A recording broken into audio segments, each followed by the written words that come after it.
No. No, stay where you are. Do not break the stillness of this moment. For this is a time of mystery. A time when imagination is free and moves forward swiftly, silently. This is the Haunting Hour.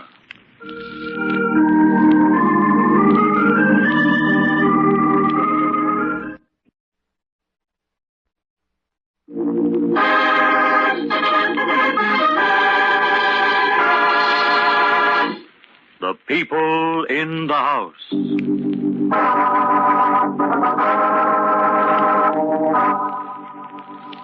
All houses have their secrets, and the house on East 67th Street in New York was no exception.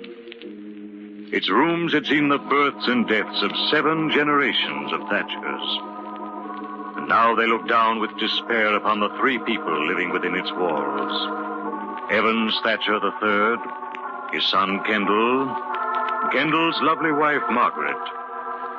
For evil and hatred stalked the rooms and took you by the throat when you entered the house. It was polite and hidden, but sinister, and present so strongly that you felt you could reach out and touch it.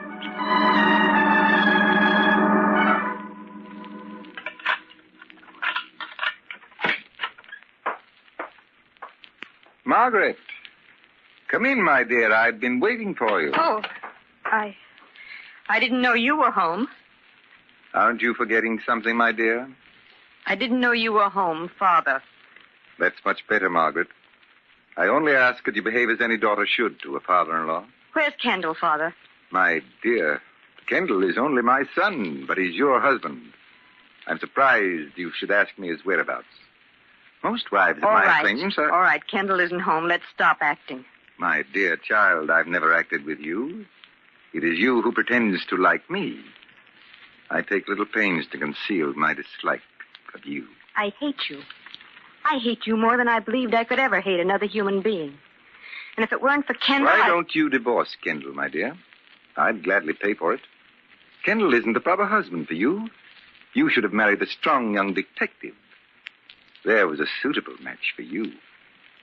By the way, what was his name? Walters. Larry Walters. Oh, yes. I remember the name perfectly. Father. And I didn't marry him because I was in love with Kendall. Oh, come now, my dear. We both know the truth. You could hardly marry a representative of law and order if you told him the truth about yourself. But after tonight, why, I imagine that difficulty should be solved. Oh, you're completely vile. But there's one thing you've never understood. A mind like yours can't understand it. I love Kendall more than I hate you. And I'm not going to leave him alone with you so that you can ruin him completely. Too bad that you can't afford to move out of my house into an apartment of your own, isn't it? I'm sure that if Kendall could get a job and support you, you'd be deliriously happy. Yes, I would. But you've taken good care to see that Kendall is too weak to go out in the world, haven't you? Now, my dear Margaret... Don't think I don't know what you're doing. You've hated Kendall since the day he was born and deliberately set out to ruin him by giving him everything he wanted. You've made Kendall so completely dependent upon you that he's afraid to leave. You've pampered him so that he's fit for nothing. You're insane. No, I'm not. I'm perfectly sane. I'm willing to stay here and fight you till I've made a man out of Kendall. We both walk out of this house together with our heads up. And I'll see you both dead and rotting first. Oh, good evening, Kendall. Did you take my message to the club? Yes, Father. Mr. Ainsley said there was no reply. Oh? Hello, Margaret. Hello, darling. Well, aren't you even going to kiss me? I haven't seen you since this morning. You bet I am. Nonsense, Kendall. Stop acting as if you were a newlywed instead of behaving like a man who's been married a whole year. Well, my mother and father were married 22 years, and he kissed her every night when he came home. There. You see, Father, kissing your wife. Kendall, come along upstairs. I want to talk to you. My dear Margaret, you'd better change. We're dining with some friends of mine. But Kendall and I had planned to eat home tonight, Father. Did you? I don't very well see how you can. I left instructions that there was to be no marketing today and gave the servants the night off. Are you coming, Kendall? Yes, Father. I'll see you later, Margaret. I hate you, Evans Thatcher. I hate you. I wish you were dead.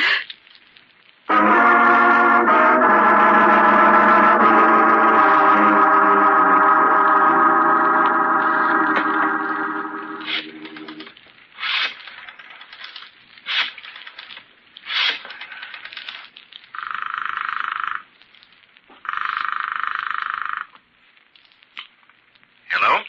Larry, is that you? Margaret. What is it? What's the matter? Larry, I've got to see you. You foolish child. I must have a wrong number. No, you haven't, Margaret. You're in trouble. I'll be right over. No, you mustn't. You mustn't. Goodbye. Well, are we all ready? Margaret, you look beautiful in that dress. I'm afraid that the dress will have to go back, Kendall. But, Father, why? You said yourself... I changed my mind. I will not pay for it. I don't want you to pay for it. I didn't ask you to buy it. Oh, Kendall. Kendall, can't you see what he's doing to us? I don't want him to pay for anything of mine ever. Kendall, please. Please, let's get out of this house now. Margaret is hysterical, Kendall. She doesn't know what she's saying. She's just done something very stupid and childish, for which I'm afraid I must punish you, Kendall. No, I'm not going to stand by and see this again. You're not Come going here, to... Kendall. I'm sorry, Father, really, I'm sorry. I mean it. I'll never do it again. It's a little late for that, my dear. Come here, Kendall. You can have the telephone taken out, I promise. Please don't hit Kendall. Oh, please.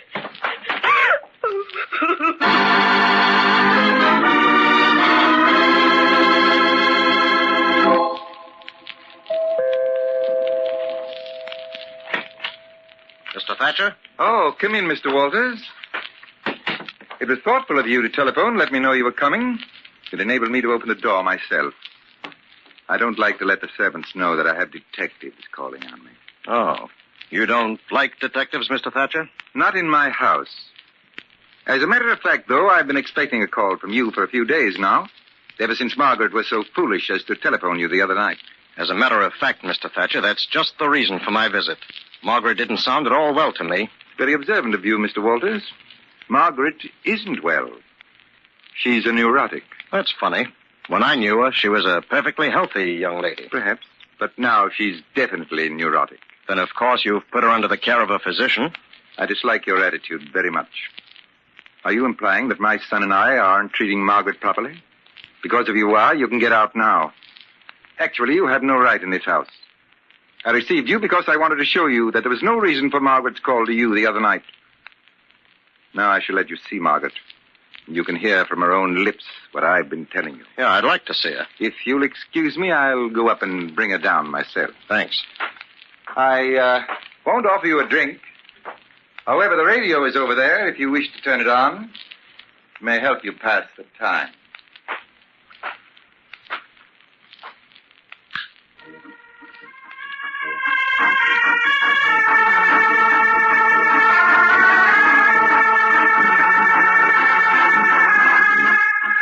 We interrupt this program of dance music to bring you a special bulletin. Dandy Jim Carrey broke out of the death house a little over 4 hours ago. Holy mackerel. With only 2 days before his execution, Dandy Jim became the first prisoner ever to escape from the death house. The police have thrown a dragnet all over the country and promise a speedy arrest. Keep tuned to this station for further details.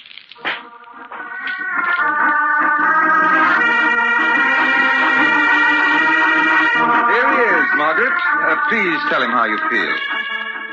Hello, Margaret. Hello, Larry. I don't know what was the matter with me. I was just upset and nervous. That's why I called you, Larry. Yeah, that's what Mr. Thatcher told me. Now, look here, Walters. I've stood for a lot from you because you were a friend of Margaret's. But I'm telling you, I'm not going to stand for any more insinuations. It won't do either Margaret or Kendall any good at all. Remember that, Margaret. I'm not insinuating anything, Mr. Thatcher, but I'm not a fool. I know darn well that Margaret called me for some reason, and I don't believe a word of what you're saying. All right. You've succeeded in making me do something that's very painful both to me and Margaret. Please go, Larry. Please. I don't need your help. I don't want it. Don't worry, Margaret. I promise you that this won't affect Kendall at all. Now, Mr. Walters, here are the facts. Margaret's made a very good marriage. Yeah, I know. Exactly. Exactly. A girl in Margaret's position has no right to expect to marry my son. You see, Mr. Walters, my son was brought up with everything in the world he wanted. His for the asking. Margaret, on the other hand, had a much different life.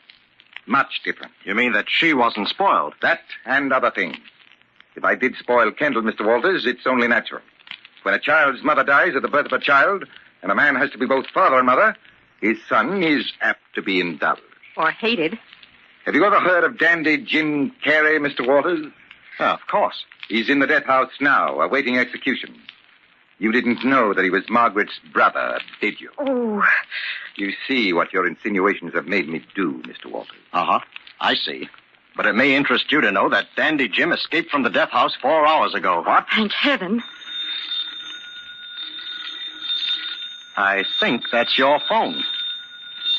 I'll answer it. I wouldn't dream of it, my dear. I'll go. Margaret, why didn't you tell me? I can see you're in a jam. Let me help. I can't, Larry. Just leave me alone. It's best that way. Hello? Believe me. Hello. Hello, answer there. But, Margaret, I only want to help. Believe me. Evidently a wrong number. Yeah. You seem to have a lot of them around this house. And now, Mr. Walters, I think there's nothing more for us to say to each other, so... Good night. If you want me, Margaret. She'll know where to reach you. Good night, Mr. Walters.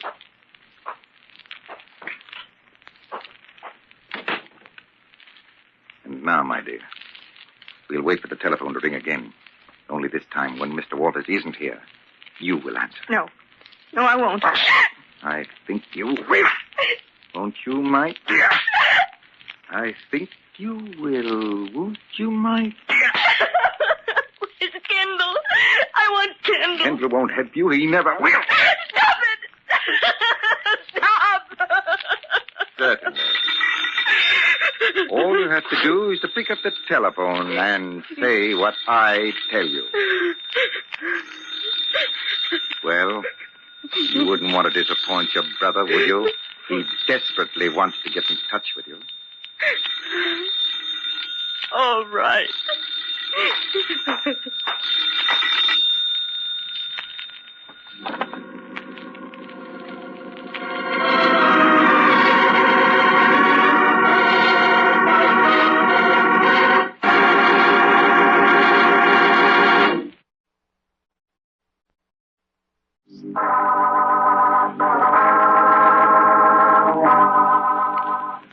And so the drama that was touching the lives of the people in the house on East 67th Street came swiftly to its violent conclusion.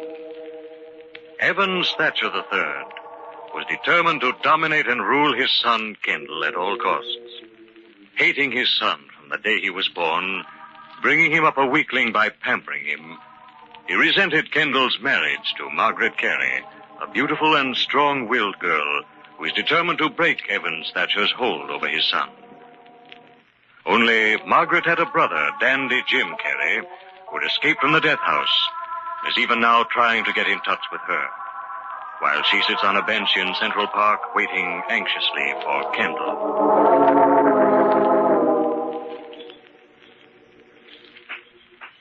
Oh, Margaret, I'm sorry I'm late. I tried to get away, but Father... I know, darling. Sit down here right next to me on the bench. Oh, the park's beautiful at night, isn't it, Kendall? Gee, I look forward so much to sitting here quietly with you. It's the only time in the whole day that I'm happy. Do you think that's right, Kendall, darling? Huh? What do you mean? Well, that two people so much in love and married should live... be only happy when they can sneak away from the house they live in to sit in the park and hold hands. Oh, Margaret. I know. I'm no good. Why don't you leave me? Oh, stop saying that, Kendall. Don't you realize that's just what your father wants? I know, but there is just nothing I can do about it. But there is. You're going to have to make a decision, my darling. You're going to have to come away with me. I want to. So much. But I'm scared. We'll starve, Margaret. Oh, we won't. I tell you, we won't. It's hopeless. Do you think that I could stand watching you work and support me? You wouldn't have to. You could go to work. I want to. But you know what happened when we tried it once before. Father saw to it that no one would hire me. And if I did get a job, he had me fired. Well, we made a mistake. We'll have to leave New York. Where will we go? What difference does it make? We'll be together, and and we'll be happy. But you won't have anything. I don't care so much for myself, but I couldn't stand it for you. That's not true, Kendall. Do you mean I'm lying? You mean that I really don't want to go with you? I mean that you're afraid to face the facts. You have no reason to be afraid for me. I wasn't wealthy before I married you, and I wasn't unhappy. I am now. I won't be because I love you very much if we go away together. I don't care how little we have as long as we're people, living together, supporting ourselves and away from your father. Margaret, I will. We'll go away. We'll never see my father again. Oh, Kendall. Kendall, darling. Oh, when will we go, Kendall? Tomorrow? No, we'll have to make plans. Why? Your mind is made up, isn't it? Of course it is, but we can't just pack up and go like that. Why not? Well, there are things to do. We have to find a place to go, get the tickets. We'll go down to the station and get on a train. What difference does it make where we go? But we can't rush. Maybe... Oh. All right, Kendall. I have an appointment now. With whom? Your father and my brother. I don't suppose you want to come with me. No. I think it's better if I stay out of this. Yes, Kendall. I guess I have to face it. I think it's better if I stay out of your life, too.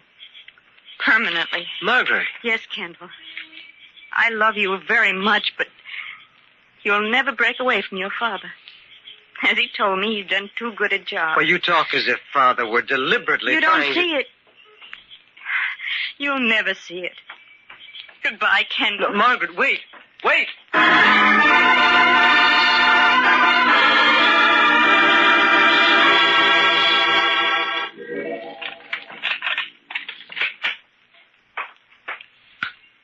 Come in, Margaret, my dear. It's cozy in here. Why did you make me tell Jim to meet us here? It's an ideal place, my dear. Who would ever think of looking for an escaped murderer in the Castle Chess Club?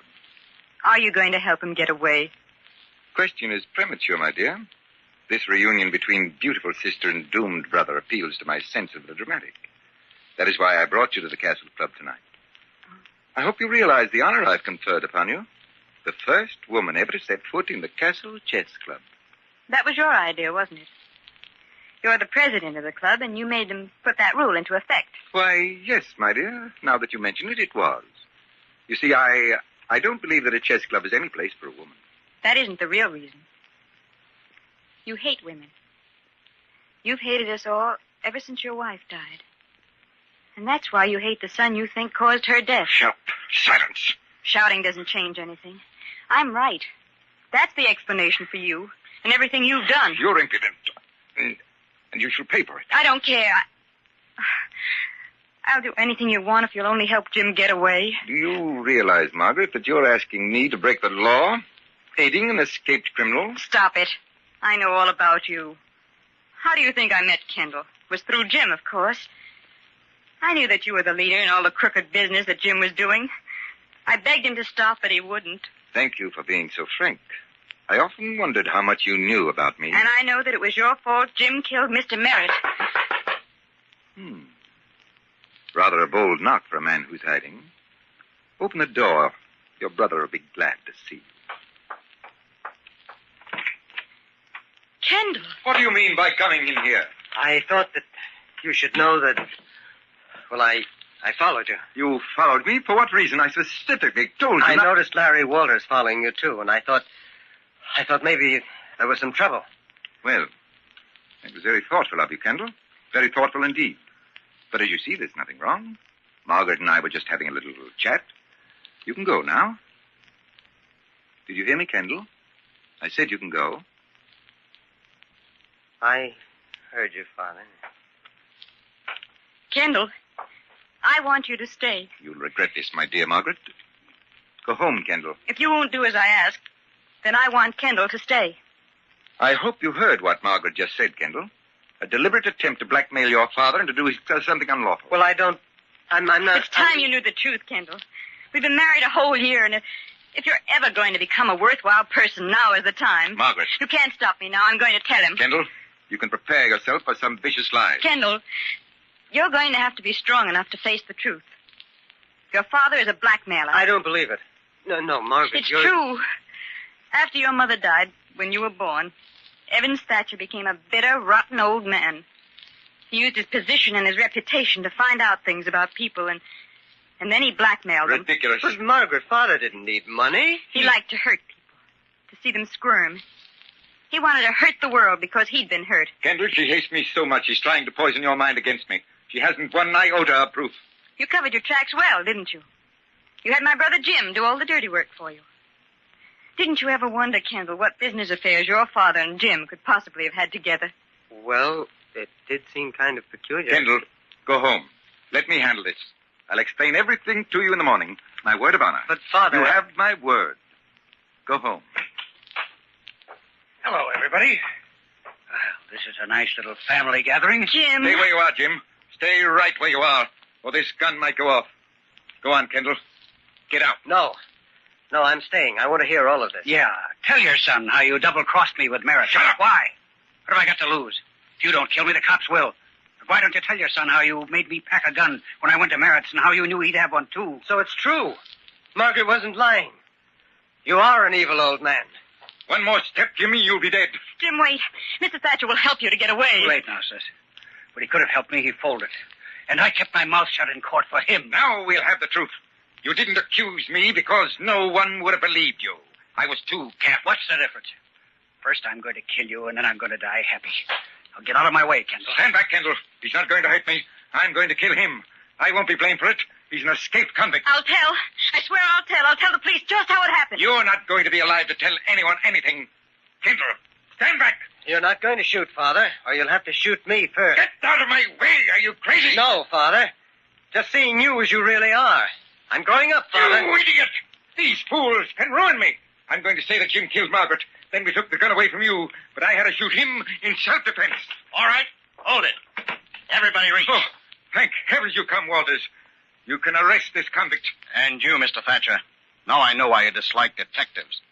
Drop that gun. Come along, Jim. Give me that gun, Thatcher. Give it to me, all right. Break it up. Break it up, you two. All right. Here, take this. Oh, Jim. Jim, darling. It's all right, sis. It's better this way.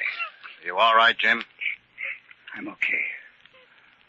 I'll be dead a little quicker than you thought. And, well, thanks for getting Thatcher for me.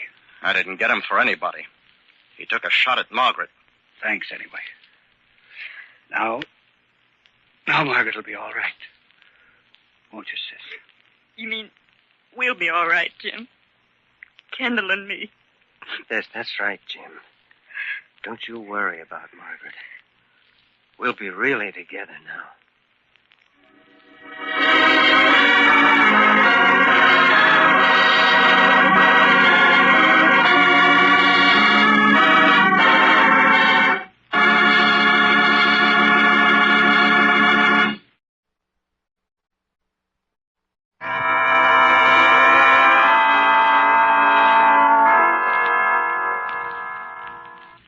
From shadows and stillness, mystery weaves a spell of strangest fascination, charging the mind with doubts and fears. For mystery is a strange companion, a living memory in the haunting hour.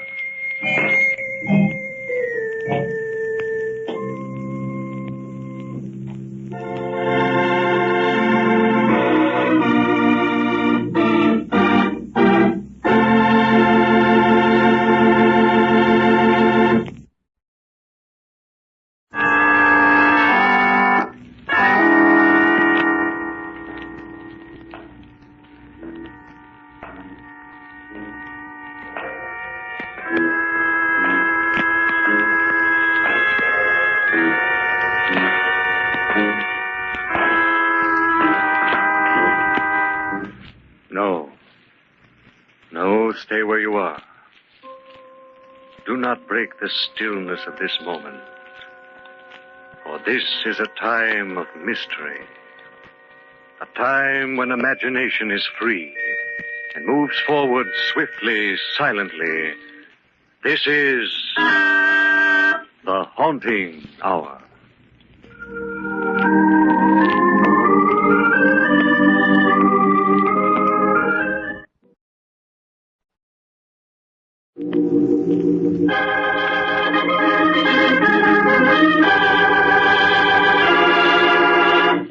Occupation, murder.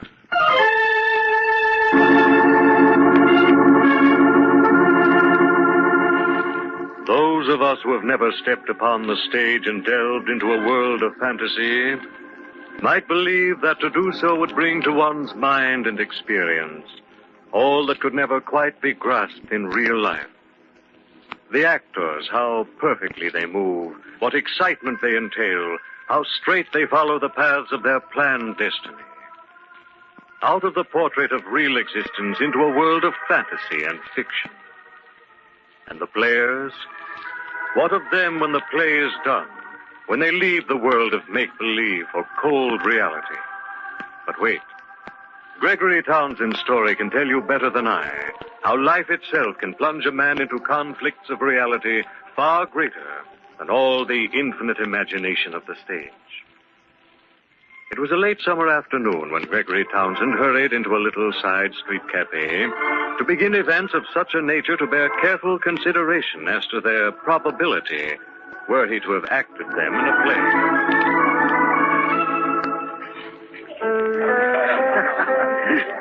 Say, Al Henley. Hi, Greg. I've got to see you right away. It's very important. Can't you see that I've got company? Oh, this, by the way, is Miss Valentine Simpkins. Oh, what a charming stage name. How do you do, my dear? I'm Gregory Townsend. I'm pleased to know you. And Valentine Simpkins is my real name. It's beautiful, honey.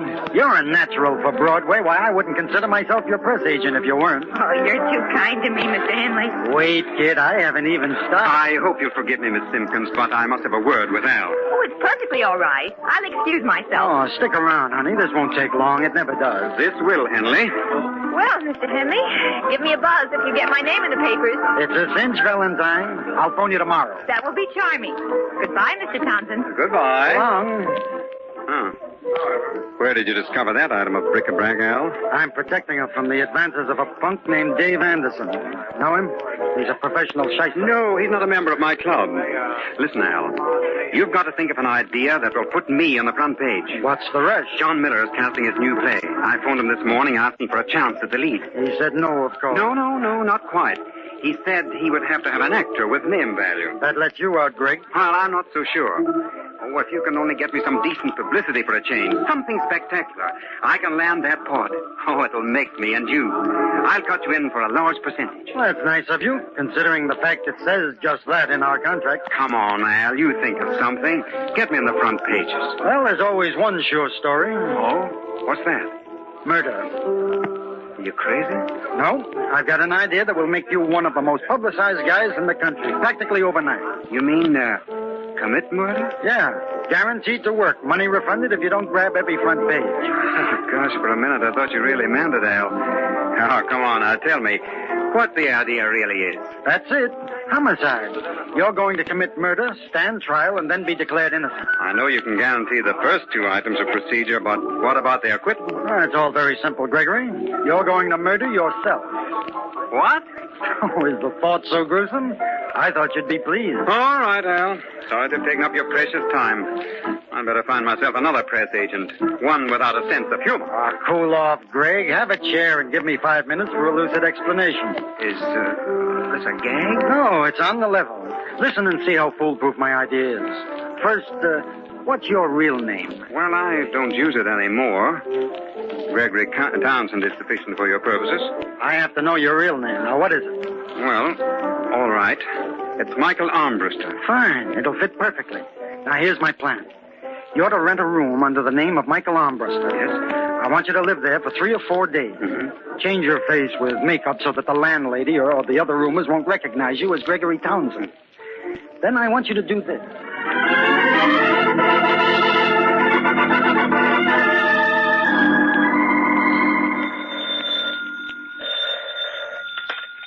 Sergeant Callahan, 13th Precinct. I want to report a murder. Don't ask me who this is, but listen to what I say carefully. Go to 2219 South Grove Street. In the rear room on the 3rd floor, you'll find the body of Michael Armbruster. What's that address again? Matthews, check this call. I won't repeat the address. It's useless to trace this call. I'm not the murderer, and that's all I have to say. Hello. Hello. Emergency.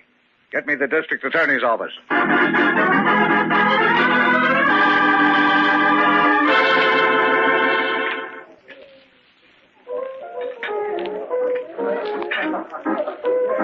Hello, Greg. Mind if I sit down? No, help yourself, Al. Well, what do the papers say? Look for yourself, Greg. The front pages are full of it. Well, what's our next move? Just sit tight. I'm running the show and guarantee when the time is right, I'll tip off the cops and send them after Armbruster's murderer. I'm getting worried, Al. Maybe we shouldn't have done it. What if something goes wrong? Oh, relax, Greg. The whole thing's airtight. There's not a chance of a slip. How can a guy murder himself? Just look at this story. The police and District Attorney Ford remain baffled today as to the solution of the murder of Michael Armbruster. In response to an anonymous phone call, the police investigated Armbruster's room, but upon their arrival, it was discovered that the body had disappeared. Among the clues found were a blood-stained jacket, a wristwatch with the initials GT, and an unsigned letter to Armbruster threatening his life. There, Greg. What do you think of that? Gosh, it sounds too real. Naturally, that's the way I planned it. The police have got to think it's real, or we won't even get a line in the Pleasant Valley Gazette. Well, what's the matter? Worried about your watch? Yes, I didn't know about that letter. Oh, well, I forgot to tell you. I wrote it. What's in it? The usual kind of stuff. He did you wrong, so you were out to get him. I left it unsigned to make it tougher for the police. You didn't forget anything, did you? Not a thing. It's a terrific mystery. The whole town's talking about it. Why, Armbruster's a celebrated character. What about Townsend? Anytime now, Greg. Anytime now. What do you mean? You see that rather determined-looking gentleman walking this way? The one with the 2 policemen? Yeah. Well, Greg, old pal, that is the district attorney. I'd better get out of here. Sit down. Don't act like a murderer. What shall I say? The DA will let you know. I beg your pardon, gentlemen. Not at all. What can we do for you? My name is Ford, district attorney. How do you do? Hi. I'm looking for an actor by the name of Gregory Townsend. Friend of yours? Not exactly. Well, this is him. Are you Townsend? Why, yes. Yes, I am. Will you come with me, please? What's wrong? We'd like to question you about the murder of Michael Armbruster. Better go quietly, Greg. It'll be best. Shut up, you fool. All right, Sergeant, take him in tow. I think we've got our murderer. Come along, Townsend. Don't let go of me. I didn't do it. I tell you, I didn't do it.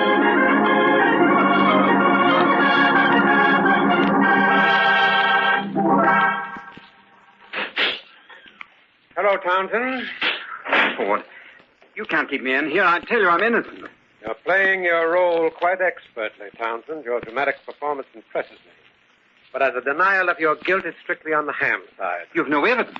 The initials we found engraved on the watch in Armbruster's room match yours. As well as several million others. That's no proof. The letter to Armbruster, the one that threatened his life, was written by an actor. Oh, maybe it was. But you haven't got a case unless you find the body. I remember that from my last play. It was a murder mystery. You do have a good memory, don't you? Well, am I right? Perhaps, Townsend. We're looking for the body, and I can assure you it will be found. In the meantime, I'm holding you here on suspicion of murder. When you decide to confess, let me know. It'll save us both a great deal of trouble. Oh, by the way, the newspapers have begun to treat you rather unkindly. I'm afraid your acting career is a thing of the past, assuming, of course, that you're ever freed by the court. What? I'll send in some papers. You can read the bad news for yourself. Ford, wait a minute. Yes? You see... Well, what is it, Townsend? Nothing, Ford. Nothing.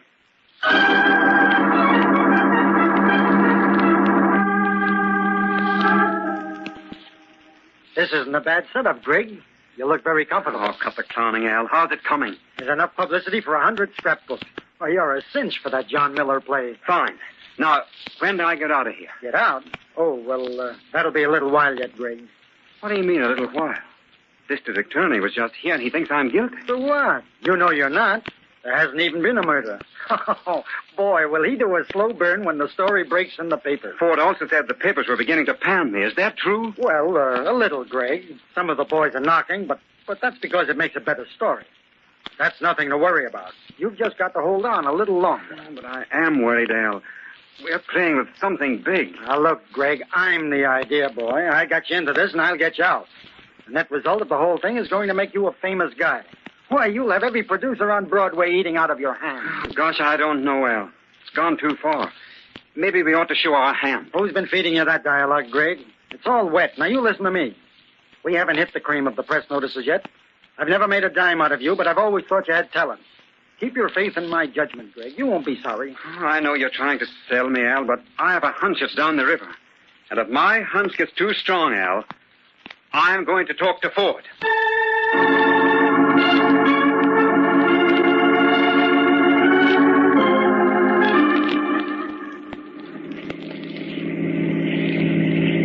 It's nice of you to take me driving, Mr. Henley. It's a pleasure, Valentine, honey.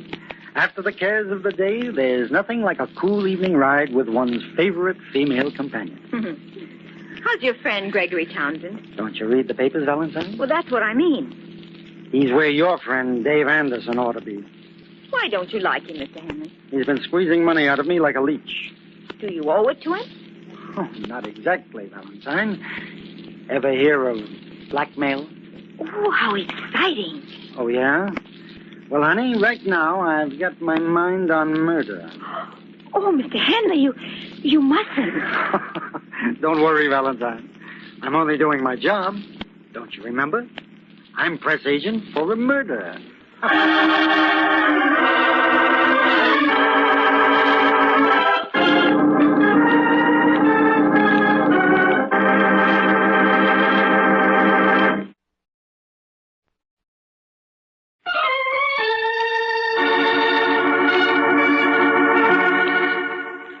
The spinning threads of the web in which Gregory Townsend found himself imprisoned were more unbelievable than any play in which he'd ever acted.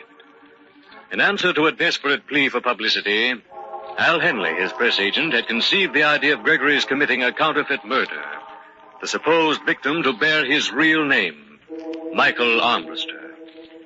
But Gregory's ardor for the pretense cooled when the district attorney gave every indication of believing the story. Well, that's the whole story, Mr. Ford. You're a strange sort of fellow, Townsend. What do you mean? You expect me to believe a story such as the one you've just told me? But it's the truth, I swear it. Why, it's fantastic. A man murdering himself. Now, listen to me, Ford. I am Michael Armbruster. Gregory Townsend is only my stage name. Will the landlady identify you as Armbruster? Well, no, I purposely wore makeup. You've covered all the angles, haven't you? Unfortunately, Townsend, your story is too incredulous for me to believe. Not even a wild-eyed press agent could create such a tale. But that's exactly how it happened. I needed publicity, and Al Henley, my press agent, invented the whole thing. How do you account for your watch being in the room? It was my room, I tell you. I rented it. Only you wore makeup, so it wasn't you. Yes, I know. I don't know what else I can do to prove the whole thing to be a piece of fiction. There isn't any body. Surely that should convince you. But you're wrong, Townsend. There is a corpse. What? What are you talking about? I said there's a body. The body of Michael Armbruster. Oh, you're crazy. We've been told where it is. You shouldn't have trusted Al Henley. He's decided to tell us where you've hidden the body of the man you murdered. I've a car waiting. We'll soon discover who's been telling the truth.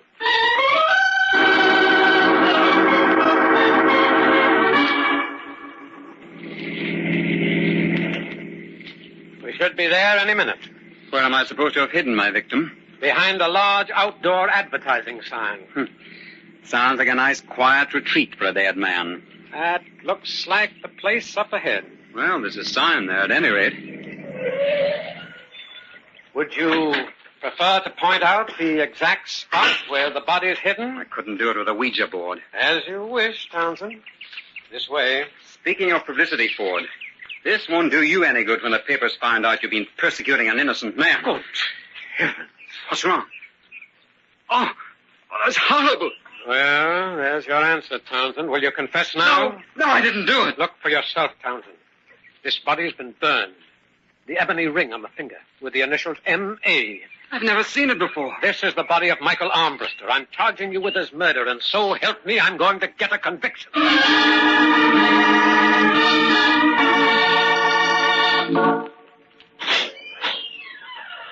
Thank you. You're welcome, Mr. Hanley. Just call when you're ready to leave. Hello, Greg. You get out of here before I commit a real murder. Take it easy, Take it Greg. easy. Why, you cheap little crook. Do you know you're framing me with a murder? Well, it's all according to plan, Not Greg. my plan. I want you to get me out of here. The DA is putting me on trial next week. Exactly, and that's where I'm going to spring my big surprise. Where'd that body come from? A shady character I know tipped me off to it. The guy can supply any kind of body on order. He'd make you an excellent partner. But first, you've got to get me out of this. At the trial, Greg, at the trial. It'll be the biggest news story of the century. I can just see those headlines. I don't know why I should trust you. I've a feeling you've got something up your sleeve. Oh, relax, Greg. You've got a nice room here and 3 meals a day. That should be heaven to any actor. Believe me, you haven't a thing in the world to worry about.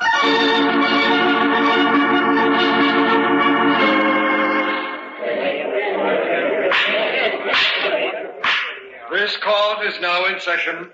The district attorney will continue with his presentation. Thank you, Your Honor. I should like to call as my final witness Al Henley. Now, Mr. Henley, what was your relationship with the defendant? I was his public relations counselor. Did he usually confide in you? All the time. I gave him advice on his career. Tell the court, Mr. Henley, what you know about the murder of Michael Armbruster. Well, I'd known for quite a while that Townsend and Armbruster weren't exactly on speaking terms. One night, about a month ago, Townsend came to see me at my apartment. Yeah? He'd had a good deal to drink and was talking pretty freely. He told me he'd killed Armbruster that night and that he was hiding the body out at the spot where I told the district attorney it could be found. Why did you keep this information quiet for so long? I wanted to protect Townsend. No man likes to convict his friend. You're lying, you rat. You're lying. Order in the court. Order in the court. The prisoner will remain silent. Stop, he's lying. I didn't kill anyone. I didn't kill anyone.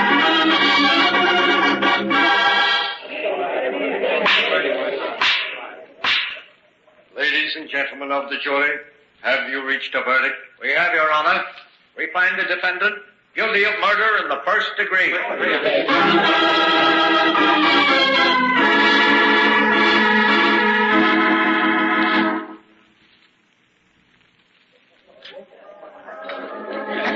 It's too bad about Gregory Townsend, Mr. Henley. He looked like such a nice fellow. Well, that's life, Valentine. You can never tell by looking at a guy what's going on inside of him. When's the execution set for? Well, sometime next week. Are you going up to see him? No, it's hurt me too much to have to watch him suffer. Papers sure gave it a lot of publicity. I guarantee that for my clients, Valentine, honey. Well, anyone can get their name in the papers if they murder someone, Mr. Henley. That's right, Valentine, but how many people can get their name in the paper if they don't commit a murder? That's not so easy, is it? That's right. Now you're talking, baby. But I did it for Gregory Townsend. He was my client, and I always please my clients. I'd like to do the same for Dave Anderson, but I don't think he'll be around anymore. Wait, one more other thing. Mr. Anderson is a nice man. You shouldn't talk that way about him. All right, Valentine. Let's talk about you. I'll get your name in the papers, but in another way.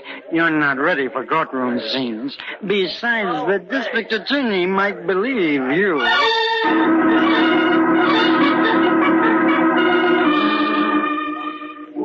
It's nice of you to visit me, Valentine. I'm glad you remember me, Mr. Townsend. You shouldn't keep such unpleasant company, my dear. You're liable to wind up playing the lead in a murder courtroom. That's funny. Mr. Henley said exactly the same thing to me yesterday. Well, you just be careful, Valentine. He's also liable to get your name in the papers, and that, I'm afraid, is a blood brother to the kiss of death. Well, that's another coincidence. Huh? What do you mean? Mr. Henley and I were discussing that yesterday also. How does it happen you decided to visit me? Mr. Henley said it would hurt him too much to see you. But I don't think that's the real reason. I think he feels bad because he's hiding something. What do you mean, Valentine? Well, he said it was easy for people to get their names in the papers if they kill someone. But he said he got yours in the papers and you didn't kill anyone. He told you that? Yes. And I'm worried about my friend, Dave Anderson. Mr. Henley doesn't like him. And he said yesterday I wouldn't be seeing him anymore. Valentine, do you know Mr. Ford, the district attorney? No, but I've seen his picture. How would you like to meet him? Oh, now don't go to any trouble. Oh, it's no trouble at all, I assure you. It'll be a pleasure. Well, what should I say to him? Just smile and tell him exactly what Mr. Henley told you yesterday. You mean about how to get your name in the papers? Yes, that's it. Will you do that for me? Sure, why not? Valentine, honey, whether it's February or not, you're more than welcome.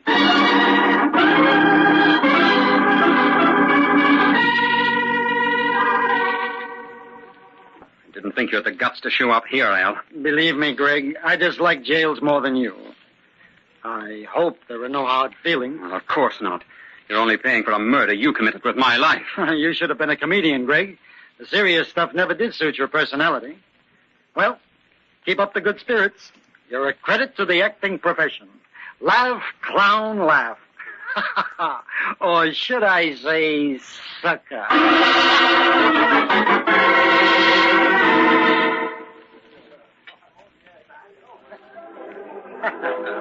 You were right the other day, Mr. Henley. Which bright thing was that, Valentine, honey? When you said you couldn't tell by looking at a guy what was going on inside him. Yeah, I said that all right. Did you try it out? I certainly did, Mr. Henley. Why, only yesterday. To look at Mr. Ford, you would never think that he had a sense of humor. You mean Ford, the DA? Yes. What were you doing with him? Come on, quick. What were you doing with him? Henley, you're hurting my arm. Don't twist the lady's arm, Al. It might come off. This is a private party, Ford. Thanks for the invitation. I'd like to join the fun. Oh, no use in saying no, huh? No. All right. What is it? Why, ever since Valentine told me your philosophy about publicity, I've been doing a little checking. And? I found that I haven't been particularly brilliant on this case. For example, the ring with the initials M.A. that I found on the body of the corpse was made of ebony. Pretty color. And a very pretty wood. The important factor that I completely overlooked was that if the ring were on the body when it was burned, why, the ring would have been consumed also. In other words, the ring was obviously placed on the hand after the murder had been committed.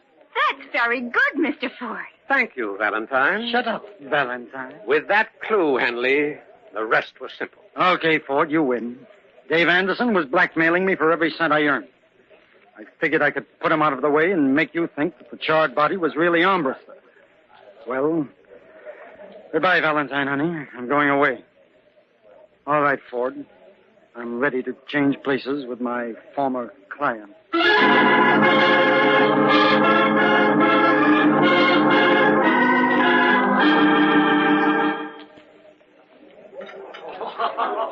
It was very nice of you to invite me here, Mr. Townsend. Well, I can't think of anyone else I'd rather celebrate with, Valentine. After all, you saved my life. Oh, it wasn't anything much. I just listened to Mr. Henley, and he practically gave it all away. You got even for the killing of your friend, Dave Anderson. I only wish I could have found out in time before Mr. Henley got to him. Well, it's all over now, Valentine. The best thing to do is to forget. Why, you're a famous girl now. Your name's in every newspaper in the country. Yeah. Wasn't that funny, though? Mr. Henley always said he'd get me in the headlines. He kept his word, Valentine, even if he had to commit murder to do it.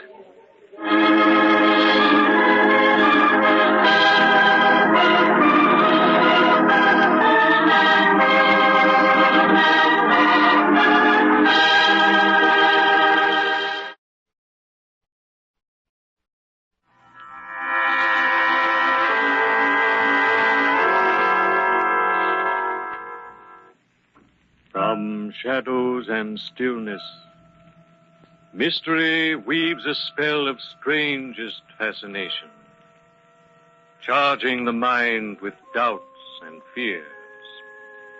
For mystery is a strange companion, a living memory in the haunting hour.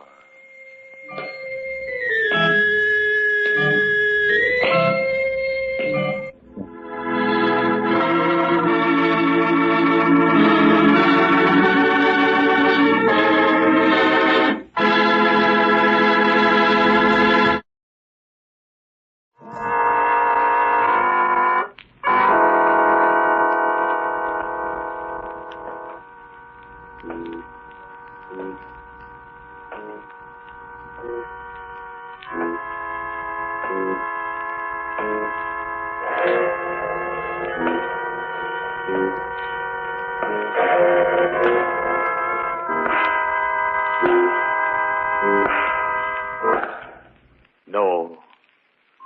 No, stay where you are. Do not break the stillness of this moment. For this is a time of mystery. A time when imagination is free and moves forward swiftly, silently.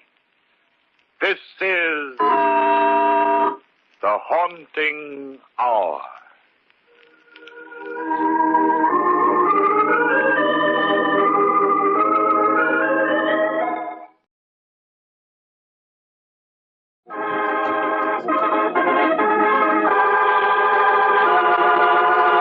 No escape.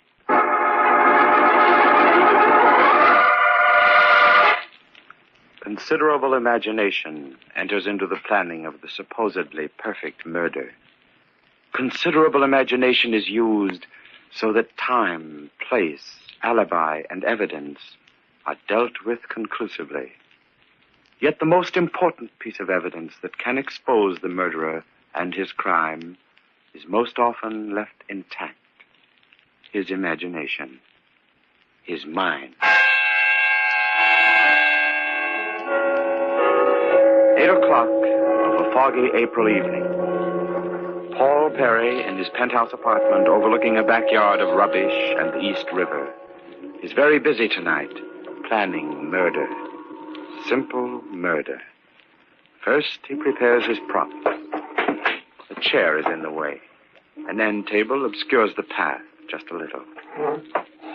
And that floor lamp might be turned over and broken in his rush to the window. The window. That's right. The window. The window through which Paul Perry will fling his wife and watch her plunge 16 floors to the yard below. Simple and final murder. The stage has been set. But first, there is a witness to dispose of.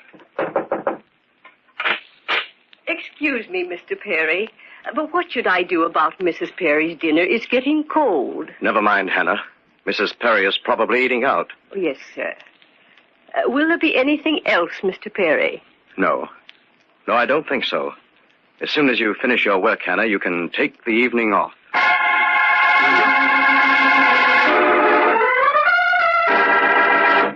The stage has been set, but Mrs. Perry is working to foil her own murder. Wearing her gray coat and a red pork pie hat, Mrs. Perry left her penthouse apartment in the afternoon. Now it is after 8 o'clock. And where is Mrs. Perry? 4th Precinct, Homicide, Lieutenant Dugan speaking. Yeah. Yeah. Okay. My name is Joan Perry, Mrs. Joan Perry, and I want you to protect me from my husband. Hold everything, lady. You're in the wrong division. This is homicide. I know. My husband is planning to murder me. How do you know? I know. Has he threatened you? No. Have you any evidence of his planning to murder you? No. Well, I give up. Why does he want to murder you? Because I won't give him a divorce. Oh, you've got to protect me. He's going to kill me. I know, I tell you, I know. Has he hit you or beaten you at any time? Oh, no. Are there any grounds on which we can issue a warrant for his arrest? I don't want him arrested. Then he'll suspect that I know. Then what do you want from me? I want you to protect me. Well, lady, you're in the wrong place. What you need is a private bodyguard. Excuse me. 4th Precinct, Homicide, Lieutenant Dugan speaking. Yeah. Hold it. Mrs. Perry! I'll call you back in a minute. Mrs. Perry! Give me the front desk. Hey, Joe, a lady wearing a gray coat and a red hat is leaving the building. Stop her. Oh. No, never mind.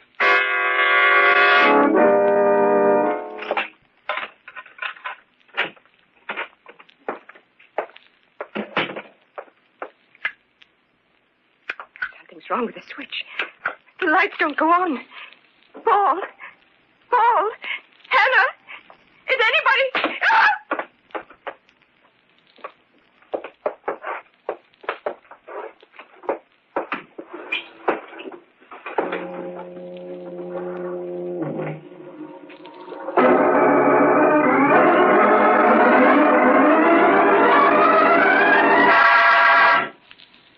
Good morning, Mr. Mr. Perry. Good morning, Hannah. Well, you needn't bother with a setting for Mrs. Perry. She called last night to say that she was staying at her mother's for a few days. Yes, sir. Well, what's on the menu this morning? Orange juice, eggs and sausages, cake and coffee. Great. I'm hungry. I'll get it, Mr. Perry. It's the delivery boy from the cleaners to pick up Mrs. Perry's clothes. It's the... what? The delivery boy for Mrs. Perry's clothes. Tell the boy to come in here. Oh, you want the delivery boy in here? Yes, bring him in. Oh, yes, sir. Yes, Mr. Perry. Shouldn't have jumped down Hannah's throat like that. It's probably some mistake. Now, what's cooking, mister? You're here for Mrs. Perry's clothes? You got it the first time. Well, when did she give you the order? She was in the store first thing this morning. She came into your store this morning? That's right. Hey, what is this, a third degree? Huh? Oh, no. No. You see, Mrs. Perry is staying at her mother's for a few days, and this sounds like a practical joke. Can you describe her? And how? She's kind of neat looking, and she was wearing a gray coat with a red hat, if you call that a hat. That's Joan. But last night... Look, do I get the clothes or don't I? What? Oh, you'd better come back some other time. Why didn't you say so in the first place? I haven't got all day to hang around. Maybe she's all right. Maybe she didn't get hurt. Oh, but that's ridiculous. 16 stories down to the yard and no ledges to land on while falling. But I'd better make certain. No, it's a clean drop down to the yard. Can't see her from here with this fog. Maybe she's not there. But she's got to be. She's got to. Better go down to see for myself.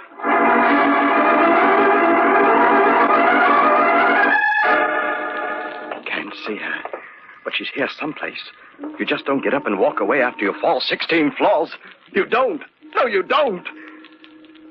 Maybe behind this box. No, she's not here. She's not here. Joan! Joan, where are you? Why are you hiding? Better watch it. I'm starting to act like a lunatic. There must be a logical explanation to all this. Maybe she fell into the river. Yes, that's it. She fell into the river and was swept away with the current.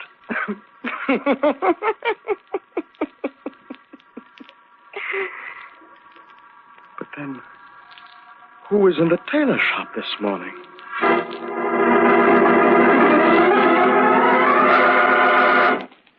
Yes, Hannah. What is it? There's a man here to see Mrs. Perry. Well, did you tell him she's away for a few days? He says that Mrs. Perry made an appointment to see him here. Where is he? In the foyer. All right, tell him I'll see him. Yes, sir. How do you do, Mr. Perry? Harvey's my name. Hope I'm not disturbing you. But your wife made an appointment this morning to see me today at 2:30, and here it is, 2:30, right on the button. Always prompt. That's me. It inspires confidence. You saw my wife this morning? Just missed her by a few minutes. I get to my office at 10 every morning, right on the button. Always prompt, but yes, I was a little late this morning. Well, then, with whom did she make that appointment? My secretary took care of the details. She opens the office every morning. A very efficient young lady, Miss Shepherd is. Yes, sir, very efficient. Mr. Harvey, I think your secretary made a mistake. What? Why, what do you mean? Well, you see, my wife couldn't have been in your office this morning because she's with her mother in the country since last night. It must be two other people. My gosh, this is something, isn't it? I wonder how Miss Shepherd made such a mistake. She's very efficient. Do you mind if I use your phone? I'd like to call my office. Help yourself. Thank you. I'm sorry to be such a nuisance.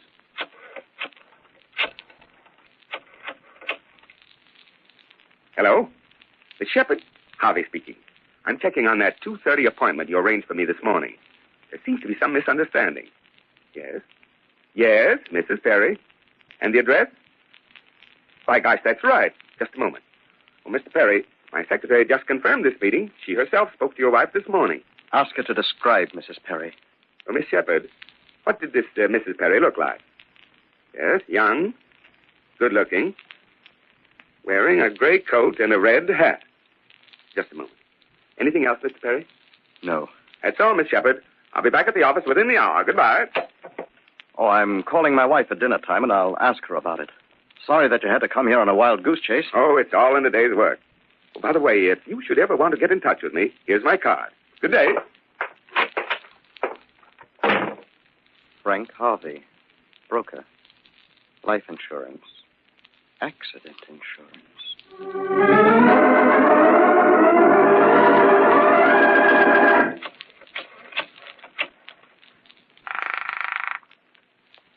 Hello? Hello, Mimi, darling. I was wondering when you'd call. What time are you coming over? About 7. Mimi, Yes? do you know a man by the name of Frank Harvey? No. Should I? I don't know. Is anything wrong? Wrong? I know there's nothing wrong, but it's a little late for April Fool's Day. Are you sure you're all right? You sound as if this fog is getting you. The fog? Yeah. Yeah, that's it. See you at 7. I'll be waiting. She said the fog is getting me. The fog. Maybe it is. Hello? I'd like to speak with Mr. Paul Perry. Speaking. My name is Baxter. I'm the credit manager at the Mapleton department store. Very interesting. There's a Mrs. Perry here, and she wants to open a charge account with us. She told... There's who? Mrs. Perry. Mrs. Joan Perry. And she's in the store now? Why, certainly. What does she look like? I beg your pardon? Describe her. What's she wearing? Just a moment. She's wearing a gray coat and a red hat. Keep her there.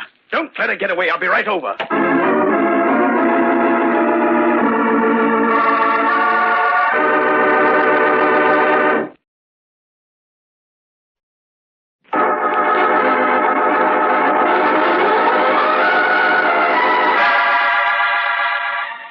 Paul Perry had planned the perfect crime.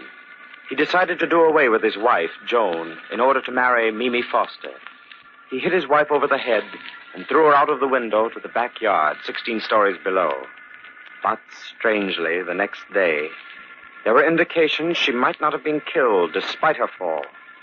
First, her body was not to be found when Paul went to the yard to look for it. Then, several people told him they had spoken with his wife that very day. And finally, when Mr. Baxter, the credit manager of the Mapleton department store, called him to say Mrs. Perry was in his office to open a charge account, Paul frantically told him to keep her there. Which way to the credit manager's office? Second aisle on your left. Yes? Well, where is she? Where is who? My wife, Joan Perry. You called and said she was here. Well, where is she? I'm sure I don't know. Well, someone called me a few minutes ago, said his name was Baxter. Is your name Baxter? Well, yes. But I didn't call you. It's a trap. That's what it is. A trap. And I walked right into it.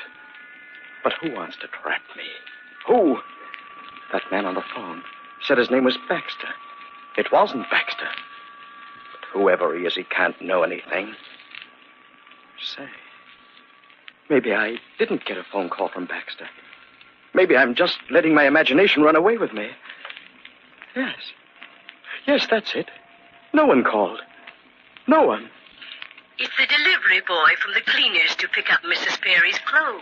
Look, do I get the clothes or don't I? Harvey's my name. Your wife made an appointment. Always prompt. That's me. Stop it! Stop it! I've got to get hold of myself. I can't give myself away to Mimi.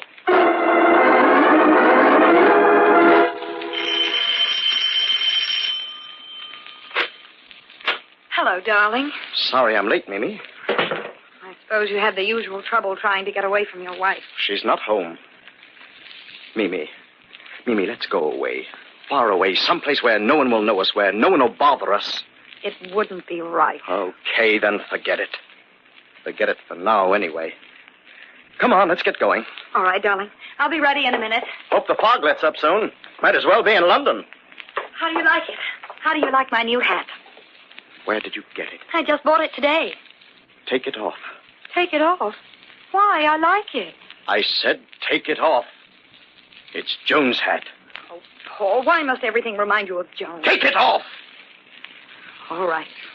I'll take it off. I'm sorry. It's just that I hate her so.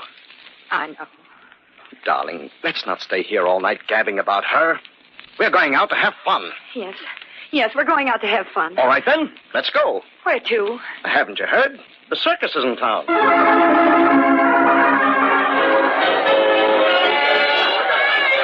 I haven't had such fun since I was a kid. I'm glad. Darling, we'll always have fun, won't we? Of course, dear. Why did you ask? Nothing or nobody will stand in our way. Now stop being morbid. Come on, I want to see the sideshows. Hello, Mimi. What? Frank, how are you? Oh, I almost forgot. Frank, this is Paul Perry. Oh, it's all right, Mimi. I've already met Mr. Harvey. Harvey? Paul, this is Frank Dugan. I don't know by what name you know him, but he was at my house this afternoon as Mr. Harvey. Oh, by the way, Mr. Harvey, did you sell many insurance policies today? Look, Paul, a joke's a joke. Just a minute, Mimi. I'm afraid, my friend, that you're confusing me with someone else. I've never seen you before in my life, and my name isn't Harvey. Well, if that's the way you want it, pleased to meet you, Mr. Dugan. Same here.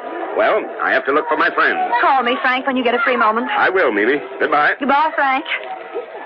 Now, Paul, what was all this nonsense about some insurance? I tell you, Mimi, that man came to see Joan this afternoon about some insurance.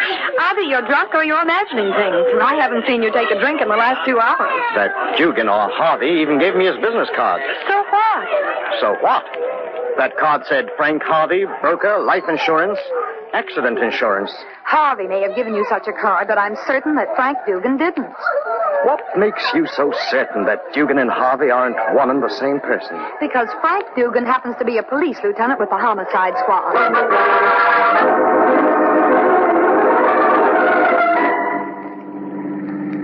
You've been acting strangely all evening. Strangely? Please, darling, don't nag. Oh, I'm sorry. It's just that I'm worried. What about? You silly. There's nothing to worry about. I hope you're right. Maybe I'm imagining things. Maybe I never saw Harvey. But he gave me that business card. At least I think he did. That card. I must get that card. It's in my blue suit, I think. And I've got to get rid of Mimi. I've got to get home and find that card. Thanks for taking me home, darling. I'll call you in the morning. You're so abrupt. It's as if you're anxious to get rid of me. I've got to get home. Good night, Mimi.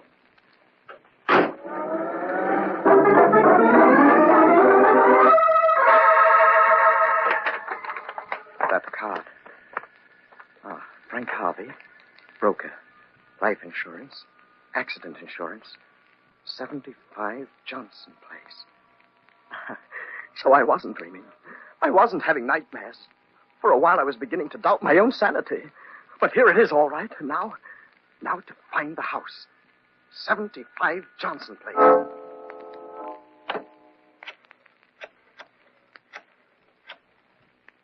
Hello. Has Lieutenant Dugan come in yet? In 15 minutes? Well, please tell him that Mimi Foster called. I think that something's happened to Mr. Paul Perry. Will you tell him to meet me at Mr. Perry's apartment on East 73rd Street the moment he comes in? Thank you. Goodbye.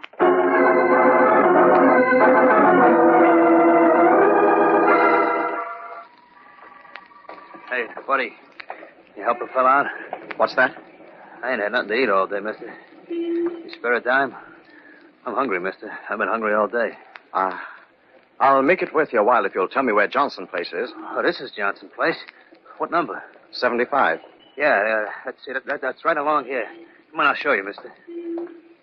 Yeah, that's 67, 71. And there's an empty lot. Yeah, and it's right here. 79. There is no 75. Maybe it's on the other side of the street. No, there's nothing on the other side of the street. Empty spaces, only empty spaces.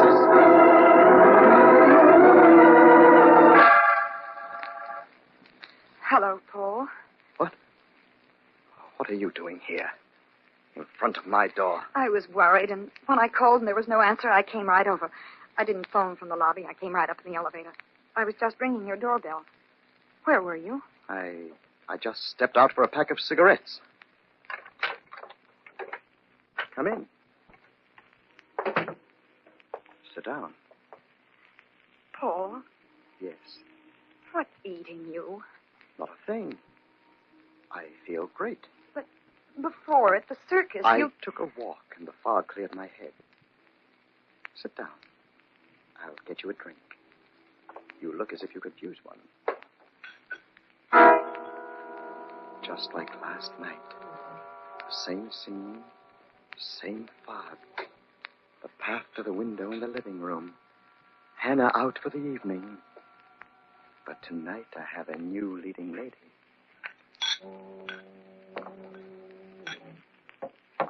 Well, what shall we drink to?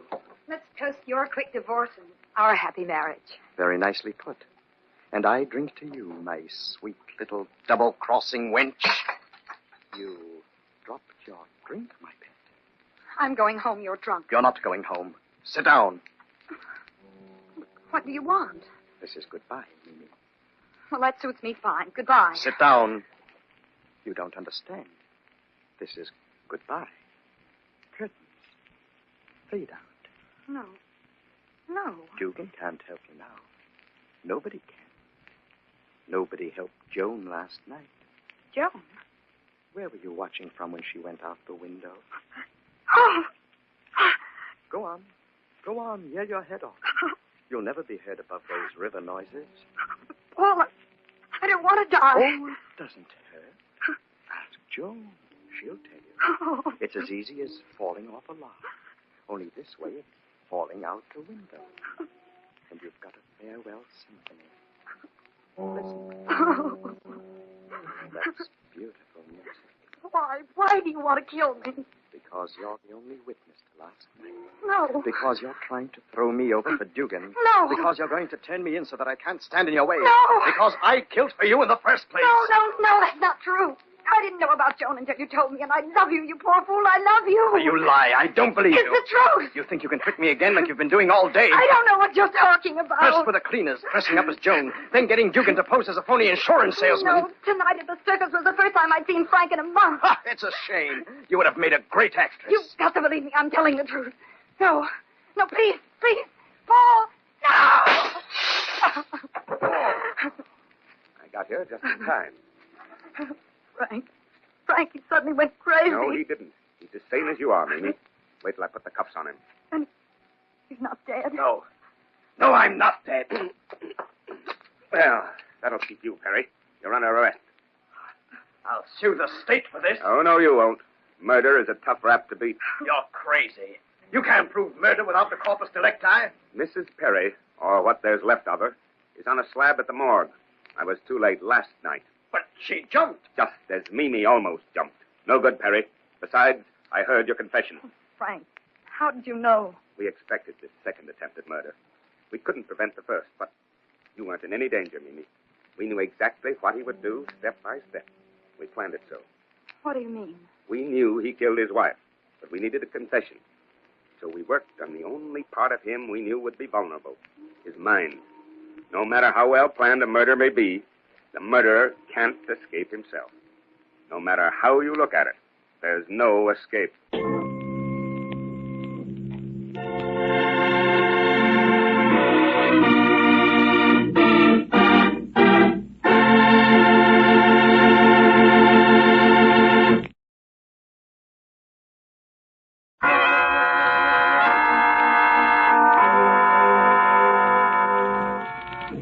From shadows and stillness, mystery weaves a spell of strangest fascination, charging the mind with doubts and fears. For mystery is a strange companion, a living memory in the haunting hour.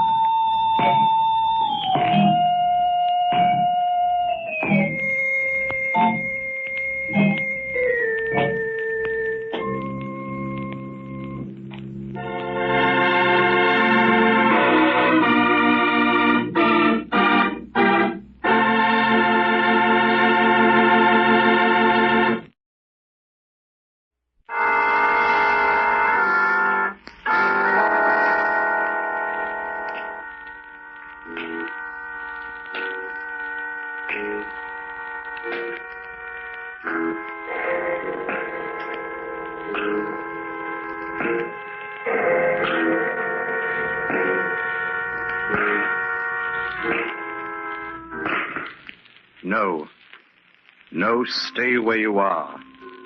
Do not break the stillness of this moment, for this is a time of mystery, a time when imagination is free and moves forward swiftly, silently.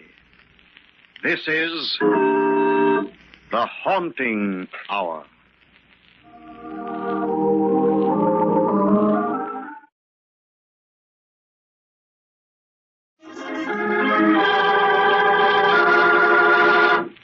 Death by request.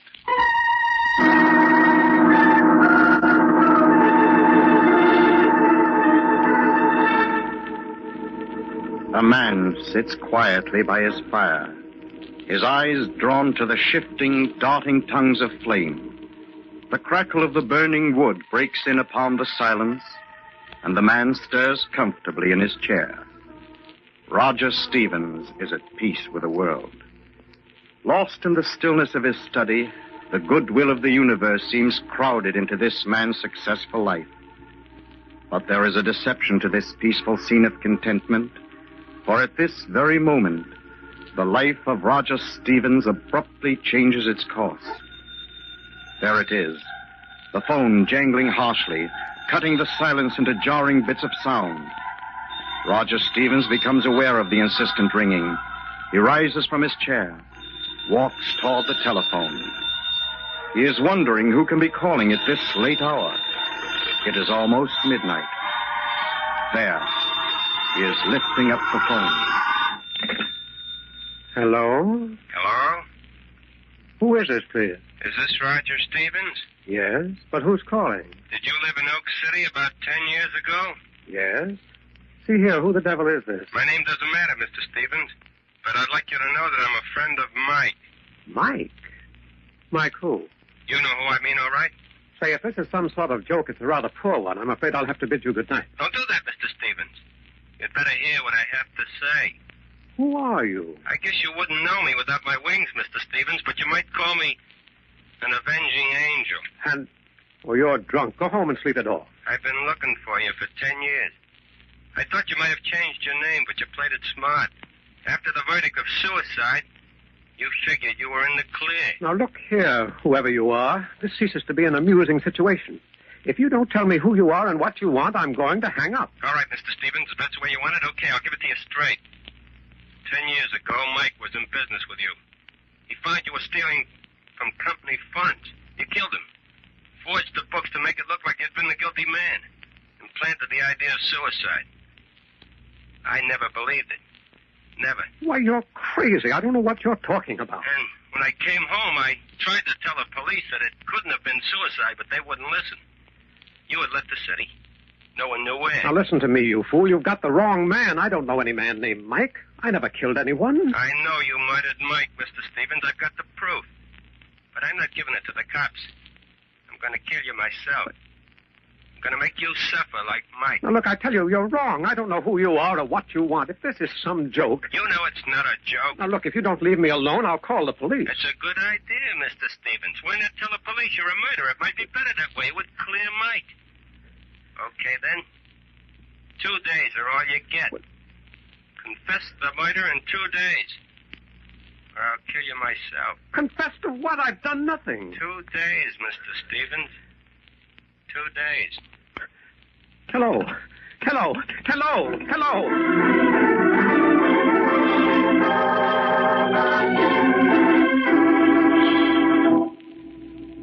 Now, I've heard stories like this before, Mr. Stevens. There's no cause for alarm. But this fella threatened to kill me, Lieutenant. Naturally, that's part of the routine. These practical jokers have rather wild imaginations. Lieutenant, I'm not yet convinced. Take my word for it, then.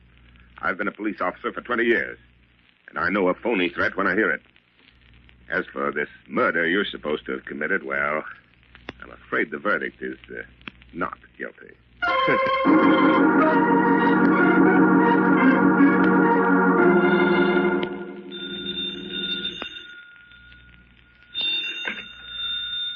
Hello? Sorry to bother you again so soon, Mr. Stevens. What is it? Why don't you let me alone? I'll be around for 2 days. Unless you've just made that unnecessary. What do you mean? I just followed you to the police station. Did you confess to killing Mike? Oh, stop it. Stop it. Now, this has gone too far. Carrying murder around on your conscience for 10 years must have worn you down. Now, listen to me, whoever you are. I don't know what you're talking about. I've been to the police, but only to report you for the nuisance you are. Now, I've a great deal of work to do, and I need my rest. Please don't bother me again. Good night. There. That should end it.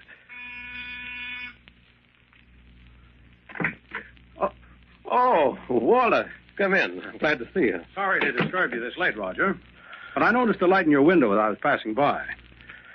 Say, you look rather drawn. Huh? Been reading a mystery or something? Worse than that, Walter. I've been in one. You what? Oh, well, that's wonderful.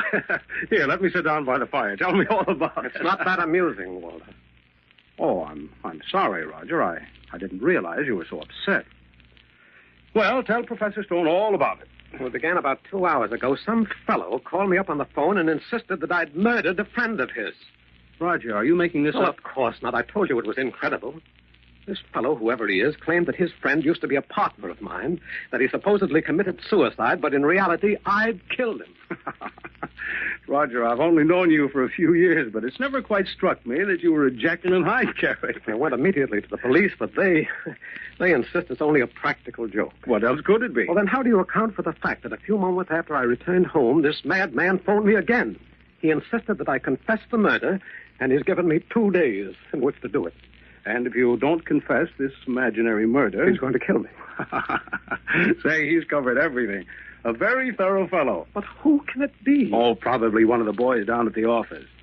You've been driving him pretty hard, you know. Well, I've got to, Walter. I promised the architectural blueprints for the new Wilson skyscraper by next week. If I don't deliver, I might as well declare bankruptcy.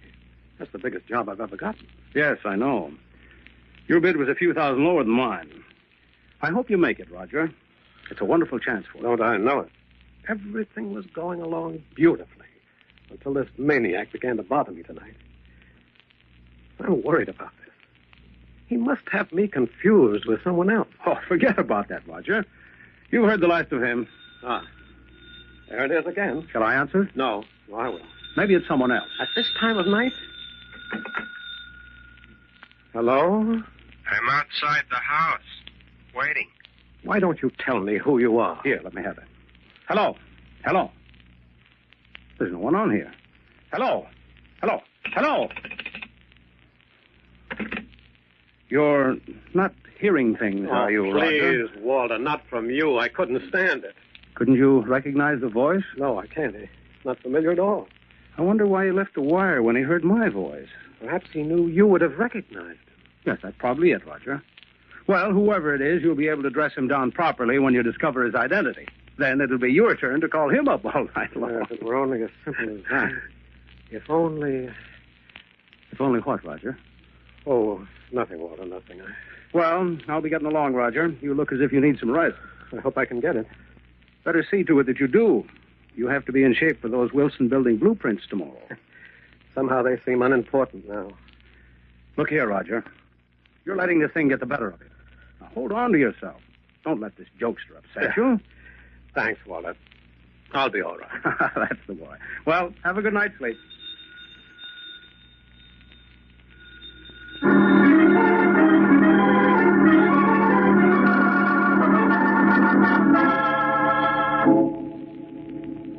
Well, it's about time you showed up, Stevens. I've been waiting here for you at my office for an hour. Well, I'm very sorry, Mr. Green. I came as quickly as I could. Do you have the blueprints for the Wilson building? Well, you know, it's quite an assignment, Mr. Green. I'm aware of that, Stevens. But your company promised those plans would be ready for me this week. I've got to start construction the day after tomorrow. Well, you'll have them, Mr. Green. I'm finishing them this evening at home. Very well, then. I'll expect the blueprints no later than to noon tomorrow. Well, they'll be ready. I promise you that. And if you fail, Stevens, you're through as an architect. I promise you that.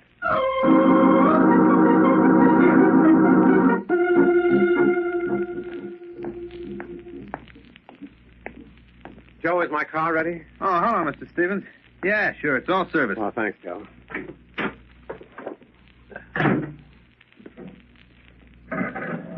Oh, say, Mr. Stevens. Yeah, Joe? Some fella passed by and left this message for you. Who was he? I don't know. I never saw him before. All right, Joel. Thanks. Okay, Mr. Stevens. Mike and me are waiting. Tell the cops the truth about the murder. You'll have one more day. Best regards, the Angel.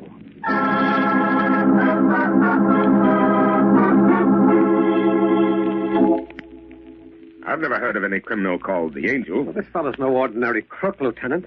He's got me confused with someone else, someone who really murdered his friend. We could check with the police of Oak City, but you don't even know the name of your hypothetical victim. Besides, it's obviously a hoax. You're a reputable citizen. But can't you trace this man by his note? Even a Ouija board couldn't help me with this, Mr. Stevens. It's printed, and there's no legitimate signature. Any man in this city could have written it. Well, isn't there anything you can do? Frankly, I don't think anything's necessary. I still feel this is nothing but the work of a practical joker. Look, can't you give me a police guard? Tell you what I'll do, Mr. Stevens. I'll post a man outside your house. That's the best I can do at the moment. Well... That's all I can do. What about the telephone call? I can't stop calls from coming through. But don't worry too much about that. Your Angel is bound to get a wrong number sometime.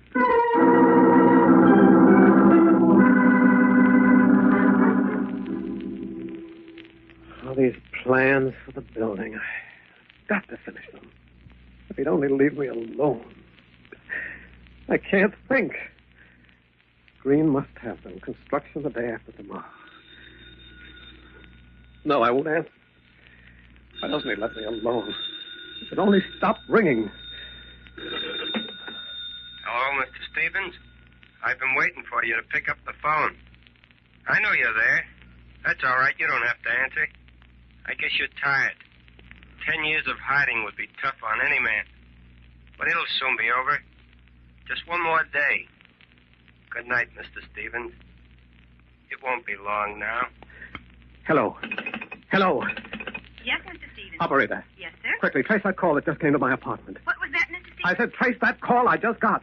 I don't understand, sir. There hasn't been a call to your apartment for 2 hours.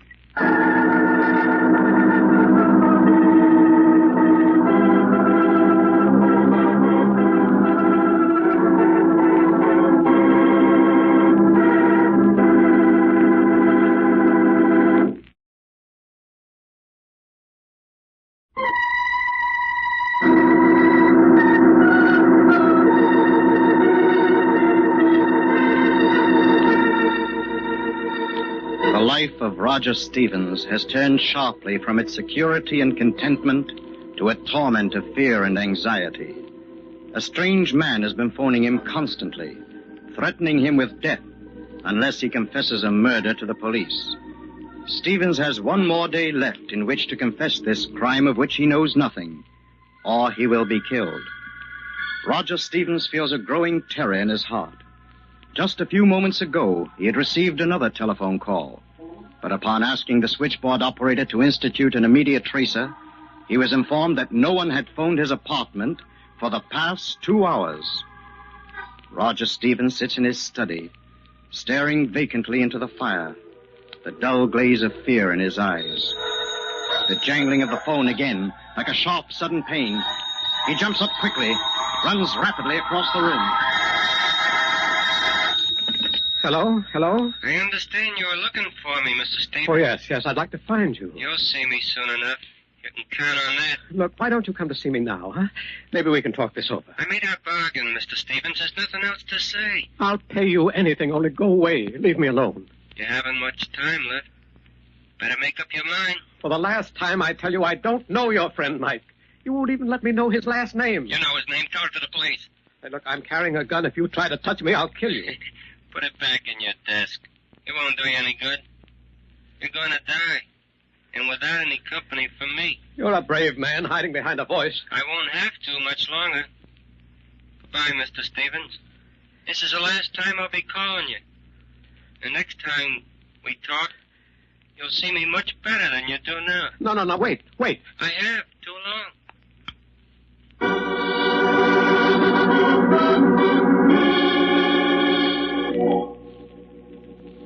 Yeah, I know, Mr. Stevens, but a private detective has other things to do besides running around looking for comedians. Mr. Harris, I'll pay you any price you want, but I must have your protection.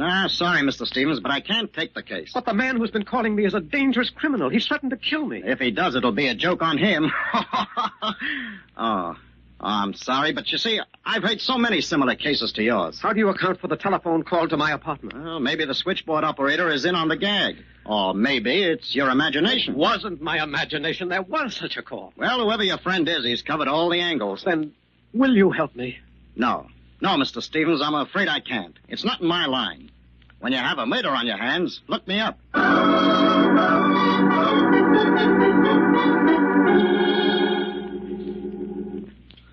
Take hold of yourself, Roger. You're going to pieces. What would you do? Somebody's threatened my life. I don't know him. I don't know what he's talking about. You know, it's just possible that this whole thing is real. I know it is. I know it is, Walter. You've got to help me. What can I do? Stay here in my office with me, Walter. Stay with me. You'll never come near me with you around. I can't do that, Roger. Oh, it's ridiculous. He wouldn't dare harm you. He's just trying to frighten you. I'm not sure. I don't know. How can I take a chance with my life? Listen, Roger, you've got to get a grip on yourself. Green wants those blueprints by this afternoon. You know what it means if you fail to deliver them. I don't care. I can't finish them. But you must. It'll mean the end of your business if you don't. I don't care. I don't care. I can't do it. Roger, come to your senses. Green will be here at any moment. Now, what did you tell him? Tell him just what I've told you. I'm giving up the plans. The Wilson building can be built by somebody else. You take it over. Are you sure of all this? Yes. You've made up your mind? Yes. Good heavens. Leave me alone, will you? All right, Roger. You know what you want. You go over to my place and wait for me there. I'll speak to Green when he arrives. And I can stay with you, Walter. Of course you can, Roger. Now, don't worry any more about those telephone calls. We'll fight this thing together. Thanks, Walter. You'll hurry, won't you? As soon as I can, Roger. Here, I'll walk to the elevator with him. He said I have until tonight. It'll probably end then. He's tired of the whole thing himself. Oh, if I could only be sure. Here we are. Look, why don't you come home with me now, huh? Be reasonable, Roger. I've got to talk to Green about new blueprints for the Wilson building. Going down, sir? Goodbye, Roger. And don't worry. All the way, sir? Huh? Oh, street level, yes. Say, you're new here, aren't you? Yes, Mr. Stevens. Well, that's strange, you're knowing my name. I saw you come in. I make it my business to know all the tenants in the places I work. You know, you're strangely familiar to me. I've worked in a lot of buildings. No, it's not your face, it's... Anything wrong, sir? No, it's nothing. You were saying something about my being familiar, Mr. Stevens. No, I was mistaken. Forgive me. What's wrong? Why are we stopping? I don't know. We're stuck. What floor is this? We stopped between the 5th and 6th floors. Well, use your emergency switch. I've got to get out of here. The lights have gone out. Yeah, our power's off. We may be stuck here for a few hours. Well, we can't be. Not jailed up here in this elevator shaft. You don't have much choice, Mr. Stevens. Well, you better make yourself comfortable. Your voice. Here in the dark. There's something about it. Oh, is that what you recognize? No. There's just something about it.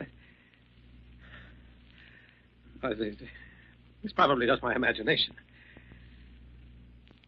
Well, Mr. Stevens? Yes. Yes, what is it?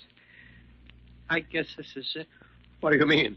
There comes a time in every man's life. No, stop that. No, don't come near me. When you pull your ideas together and think of how quickly the years have gone. No, please, no, don't touch me, please. Life just seems to slip through your fingers. No.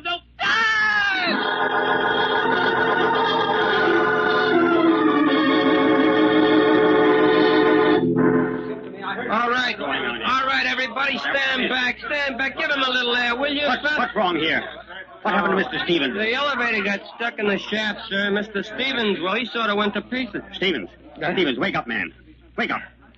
How do you feel? Oh, Mr. Green. Yes. The elevator man, he tried to attack me. Oh, I did nothing of the sort, sir. He just went wild in the car and began screaming like someone was trying to murder him. Before you had this fit of yours, Stevens, did you finish the plans? And I didn't do anything to him. All right, that's enough. I believe you. Well, Stevens? No, Mr. Green, I'm sorry. Walter Stone is up in my office. He's taking over. He had better take over everything, Stevens. You're through in this town. I'll see to that.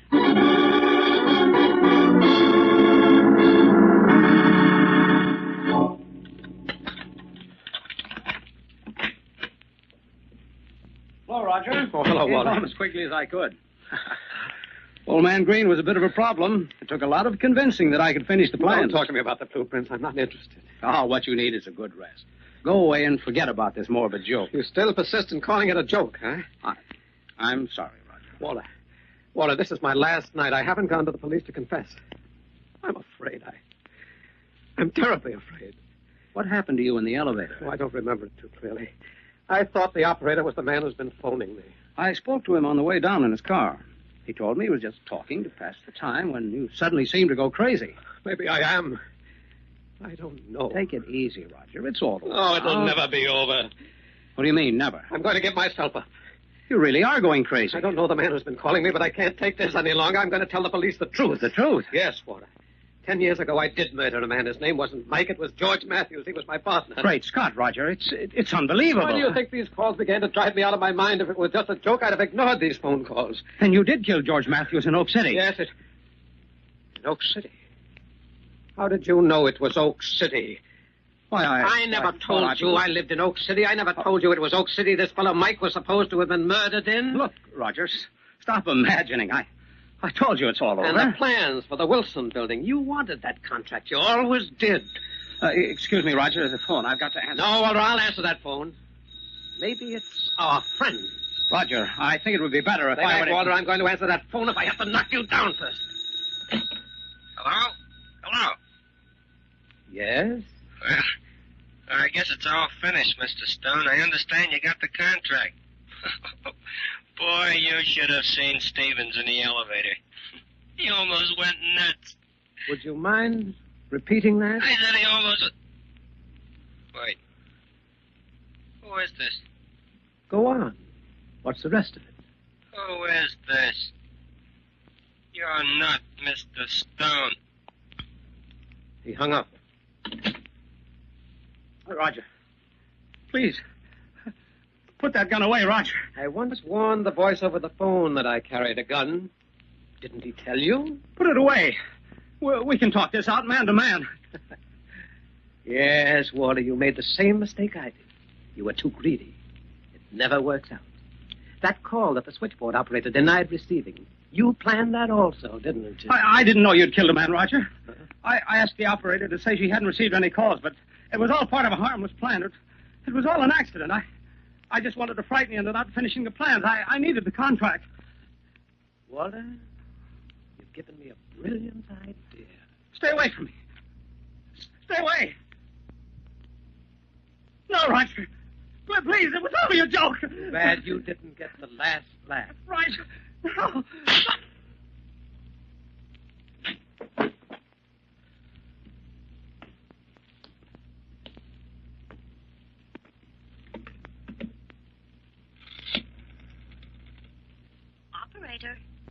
Operator, get me the police. I want to confess a murder.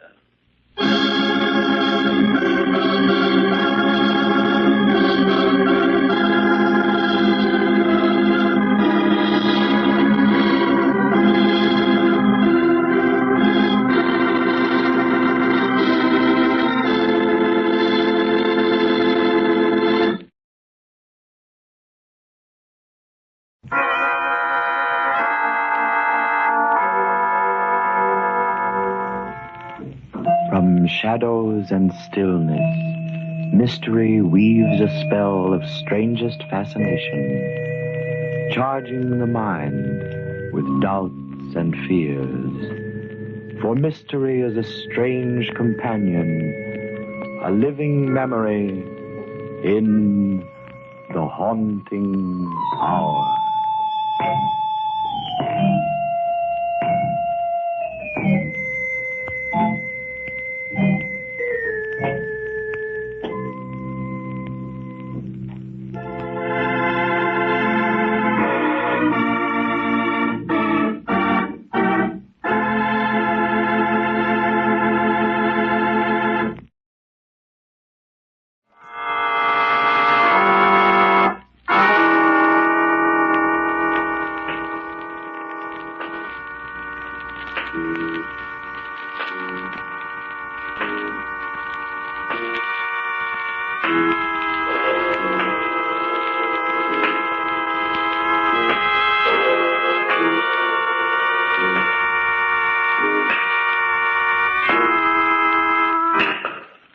No.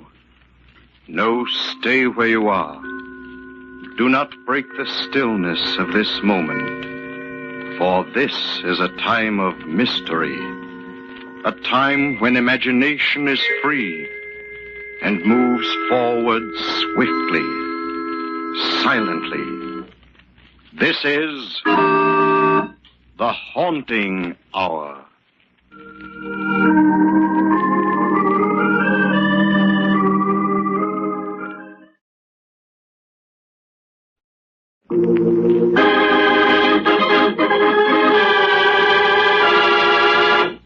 Nocturne.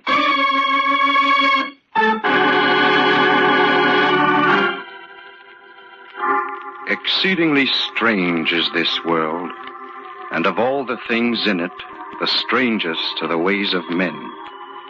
There are those who harbor up bitterness, along whose network of nerves, taut as fiddle strings, lurks the primordial passion which branded Cain. And there are those whose thoughts are like lighted shadows against the stars, and the fiber of whose individuality throbs to beauty and the revelation of music. This is the story of two men, and of the role a piece of music and a searing flame played in their destiny.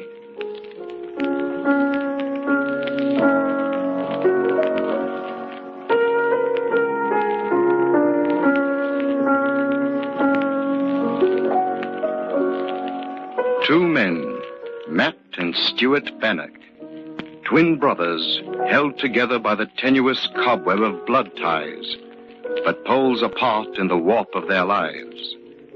Matt, brooding and neurotic. Stuart, teeming with vigor, brilliant as a shaft of morning sunlight. That is Stuart playing. You're always playing that infernal piece. Why, Stuart, why? Matt, you've asked me that before. I like it. It's my favorite. You'd understand if you were a musician. That's right. Rub it in. You're a musician and I'm not. I can't play a note. Matt. So you're talented and I'm not. I didn't mean it that way. You're admired by everyone and I'm not. And no matter what you meant. The fact is, I'm just a forgotten half of twin brothers. Everything conspires against me. Matt, come on, you just haven't found yourself yet, that's all. Haven't found myself. I find that I've been robbed. Robbed? Yes, my dear Stuart, robbed. And apparently there's nothing I can do about it. What are you talking about? Nothing. But, Matt, you've never said anything to me about it. When did it happen? When we were born. Afraid I don't follow you. That's the trouble. I followed you. You were born first, ahead of me. Sure, by all of 10 minutes, but what of it? I don't see that means anything. Oh, naturally, you wouldn't. Those who ride never understand why those who walk are footsore. Those who possess don't understand the hunger of those in want. Matt, you're talking in riddles. What are you trying to say? I say you're a robber, a thief. Yes, you, my own twin brother. You're stolen from me. Matt, I don't understand. What have I taken from you? Talent. Personality. Intangible things that mark the difference between one man and another. Talent. Personality. Afraid I'm confused. I don't know what you're talking about. Did you ever wonder why people have no trouble telling us apart? No, I can't say that I have. Look, here we are, twins. Identical twins. We look alike in every respect. Yet no one ever calls you Matt or me Stuart. Do you know why? Why? Because they can sense the difference between us, that's why. Because the man who has and the man has not. Oh, don't look so amazed, Stuart. It's true. You're the one who has, and I'm the one who has not. And the things I lack are the qualities you have in overabundance. Strength, imagination, vigor, and talent. All the things that you've robbed from me. Matt, you're not making sense. Oh, yes, I am. I've thought it all out carefully. I've had years to do it, Stuart, and now I know. Now you know what? that a person is born with just so much luck or strength or talent. With twins, it has to be divided. There isn't quite enough of everything to go around, so one twin takes more than his fair share. He robs the other, just as you've robbed me, Stuart. It's quite a theory, Matt. It's a fact. Fact from which there can be only one escape for me.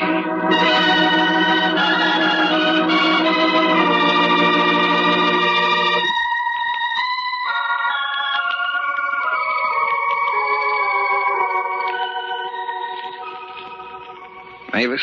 Yes, Matt? Well, that is, you look very lovely today. Oh, thank you, kind sir. But then, well, you're always beautiful. Such flattery. It isn't flattery, you know I mean it. Mavis, you know how I feel about you. Please, Matt, we've gone all through that before. I can't help it, Mavis. I love you. I'd do anything for you. I'd even kill for you. Matt! Yes, I'd kill for you. I can't stand the thought of some other man possessing you. I tell you, I won't allow it. Please, Matt, you're all excited. Well, why shouldn't I be? You expect me to stand by and do nothing while another man steals all the things that I want? No one is taking anything from you, Matt. I just don't love you. That's all. Tell me the truth, Mavis. Is there someone else? Yes. I thought so. He always stands in the way of my happiness. He? But I haven't said who it is. You don't have to. I know. Well, then you must be psychic. Don't joke, Mavis. It isn't funny. Not to me. I'm sorry. Everyone is always sorry for me. Poor Matt, they say. He's not at all like Stuart, his twin brother. Oh, poor Matt. Isn't it too bad he isn't a musician, too? Oh, poor Matt. Oh, Matt, please. It's Stuart you love, isn't it?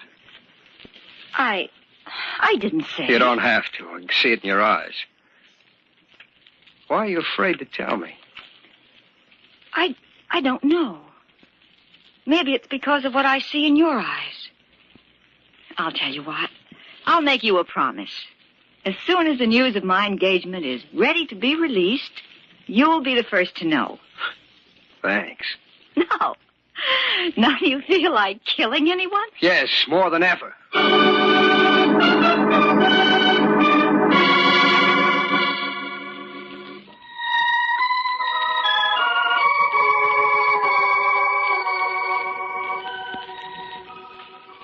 Mavis? Yes, Stuart. Well, that is, you look very lovely today. Thank you, kind sir. But then you're always beautiful. Mavis, what's the matter? You look faint. Oh, it's nothing. I just remembered something that someone else said. You mean there are others crazy enough to think you're beautiful, too?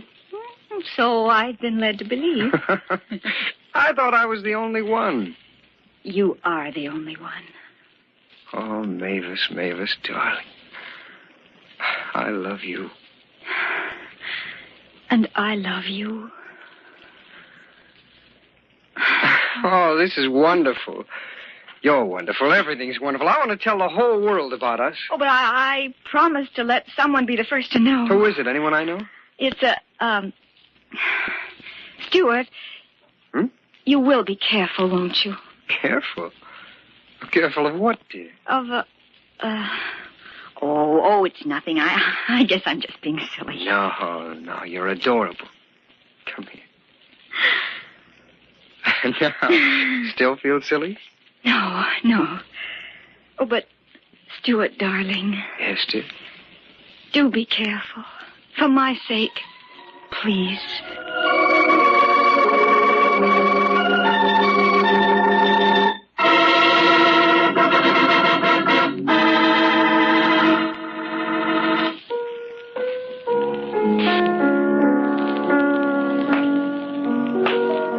Who's there? I said, who's there? It's I. Oh, Matt. Had me worried for a moment. I didn't know who it was. Guess I'm kind of nervous tonight. Mavis said something about being... Oh, Matt. Matt, what's that you're carrying? A bottle. What's in it? Liquid? A what? Gasoline. Matt! Matt, what's the big idea? See this match in my hand? That ought to give you your answer. Matt, that's dangerous. For you, not for me. What are you saying? You won't rob me this time, Stuart. You've taken talent and personality from me. Now you want the girl I love. But... I can't stand the thought of some other man possessing Mavis, I tell you, and I won't allow it. That I didn't know. Well, you do now! I'm going to set the house on fire, and you're going to be burned alive, dear brother. Matt. You can't get out. The flames will have you trapped there in the corner, but I can get out. I'm standing here by the door. Matt! Matt, don't strike that match. Goodbye, Stuart. I'm paying you back for robbing me. Matt! All I have to do is throw the burning match into the liquid at your feet. Like this! Oh, my face! Exploded in my face! I can't see! Matt! Matt! Stuart! Matt, where are you? Stuart! Stuart, save me! I can't! Save me! Matt, I'm cornered! Matt!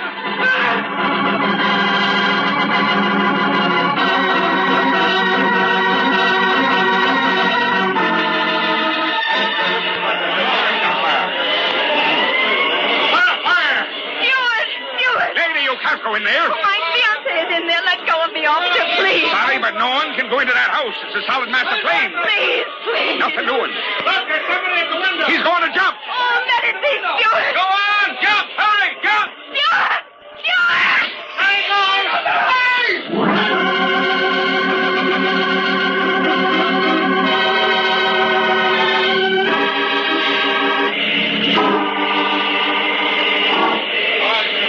Devil. Cover him up, Mike. He's still alive. I'm going to call an ambulance. And what do you want? May I see him? You better not, lady. Oh, but please, you happen to know the people who lived in this house? Yes. My fiancé and his twin brother. Oh, let me see which it is. Well, all right. There. Do you recognize him? Well, which is it? I don't know.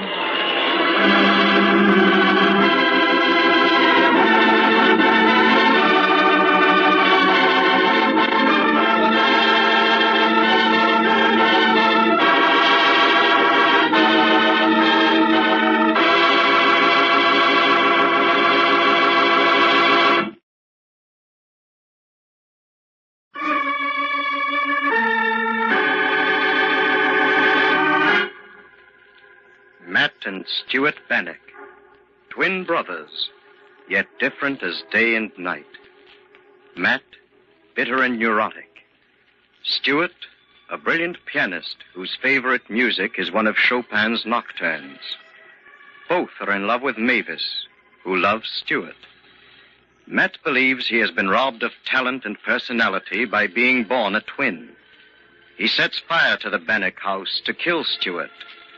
But he, too, is trapped in the flames. One man leaps from the burning building. Which is it? Matt or Stuart?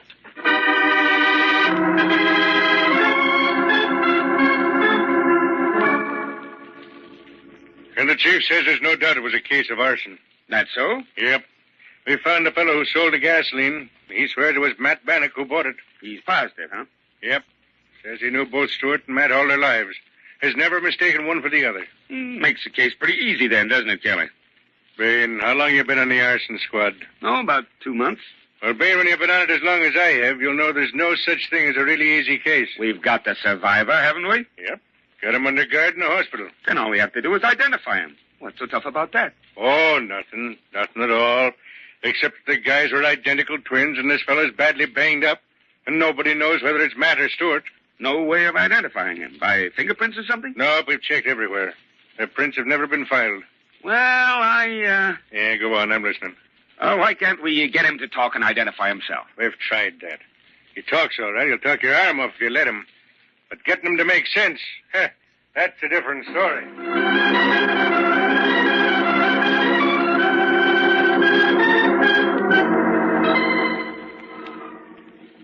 Mavis? Mavis? Yes? I want Mavis. I love Mavis. Will you tell her that when you see her? Yes, I'll tell her. Make her come to me. Without her, I'm lost, and everything is wasted. Oh, try to rest, please. You're not like Mavis. Now, you must be quiet so you can get well. Shall I tell you a secret? I love her. Everybody loves her, but I love her most. She loves you, too. How do you know? Who told you? Go away. Tell Mavis I want her. I'll bring her to you if you'll just go to sleep. And when you wake, she'll be here beside you. Tell her I love her. I'll sleep if you promise to tell Mavis I love her. Yes, I promise. Now, close your eyes.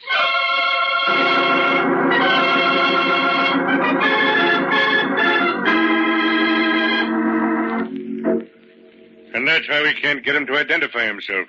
He doesn't talk sense. His mind's deranged. I see. Well, you got any more brilliant ideas on how we can find out if he's Matt or if he's Stewart? Well, Go on, I'm still listening. I got nothing else to do. Have you asked the doctors at the hospital how long it'll be before he recovers his senses? Of course we asked the doctors. That's one of the first things we did when we found we couldn't get anything out of the man ourselves. What'd they say? Oh, they were very helpful. Very helpful indeed. They said as far as they could tell, he might be like that the rest of his life. Gee, that's tough. And then again, he might snap out of it at any time. A shock or something might restore his mind to normal. That gives us some hope. See, Kelly, do you mind if I go along with you the next time you go to the hospital to see him? No, not at all, not at all. What have I got to lose?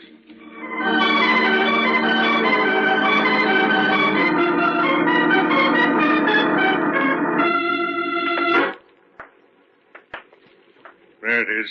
802. This is his room. Oh, it'll be wasted. Wasted, I tell you. She won't let it. She won't let it. She's good. Listen to She him. won't. It's dark most of the time. Lights go out. She makes it bright again. And it gives me the creeps. Tell her to make it bright again. Tell Hello. her. Someone's here. How are you feeling? I don't know you. Who are you? Oh, just a couple of friends. Who are you? You wouldn't understand. It's the darkness, but she makes it bright. Poor devil. She's Mavis, and I... You're Matt. You're Matt, aren't you? I'm Matt? I'm Matt. Huh.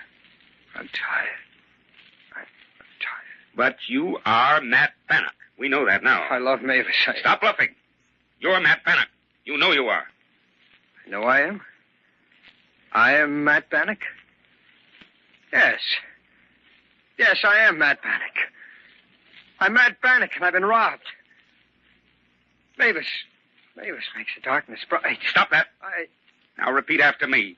I am Matt Bannock. Go on, say it. I am...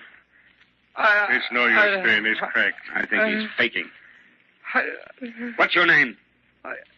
I'm Stuart Bannock. I'm Stuart Bannock, and I have everything. What's your name? I'm Matt Bannock. I'm Matt, and I've been robbed of my heritage. What's your name? I love Mavis. I love Mavis because she makes everything right. Oh, I give up. He's I love cracked. her. Yeah, but let's get out of here. I love Mavis.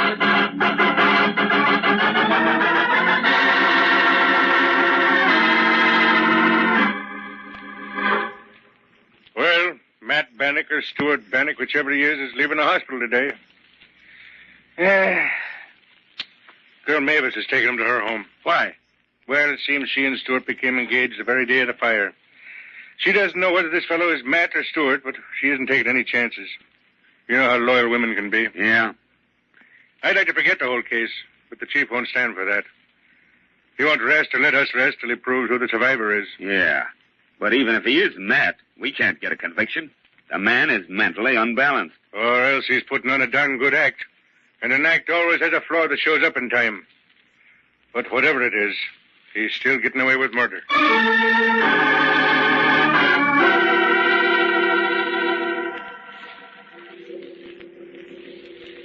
You're home now. This is your new home. Home? Yes. I am home. Yes. This is where you'll get well and strong again. Strong? I will be strong again. You see? You've spoken 2 rational sentences in succession. Home. Maybe the association of ideas and objects will help. Come along. Come along with me. That's it. I like to be home. I like to be home. Now, sit right down here. That's it. Look what's in front of you. See? It's the piano. Yes, a piano. Play it. Play the piano. Piano. Watch me. See? Like this. Now you do that.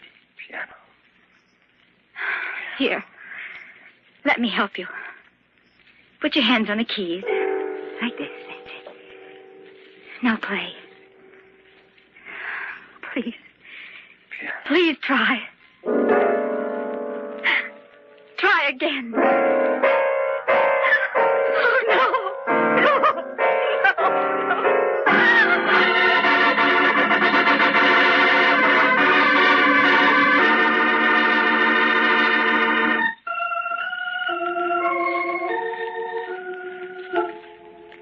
Here, drink this glass of milk. If you see Mavis, you tell her I love her. Yes, I'll tell her. But first take this glass. There, that's better. Oh, I'm so sorry for you. Everyone is always sorry for me. What? I don't want to drink this. I'm tired. I'm tired of this. Oh, you sound like mad. Tired of it all. Robbed of talent and personality. Oh, no, it can't be. I said robbed. Don't wave your arm like that. You'll have to upset the table. I can't stand the thought of some other man possessing Mavis. Matt's words. Robbed. He said that the day you... I won't allow it. Oh, be careful of that table. There's a burning chafing dish on it. I tell you, I won't allow it. Oh, the table. Now you've overturned it. I won't allow it. The rug. The rug is on fire. It's on fire. Get out of the way. Get out of the way while I put out this fire. Stand over there. Stand over there by the piano.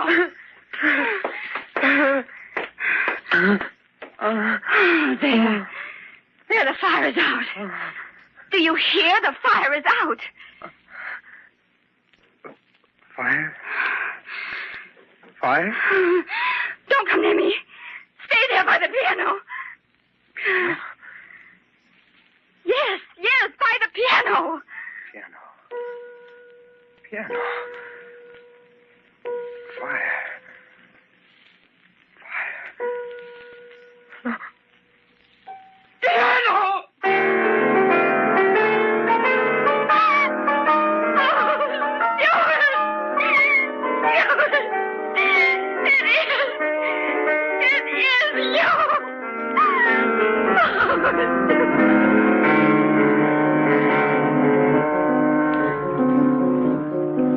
Exceedingly strange is this world, and of all the things in it, the strangest are the ways of men.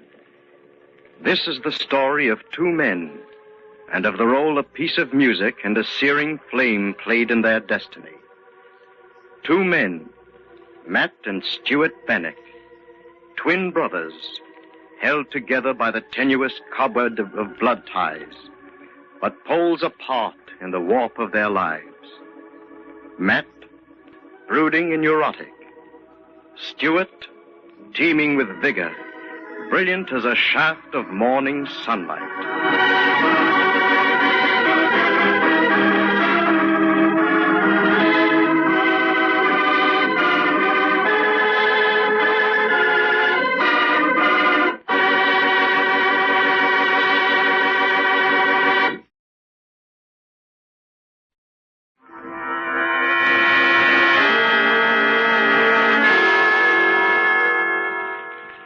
From shadows and stillness, mystery weaves a spell of strangest fascination, charging the mind with doubts and fears.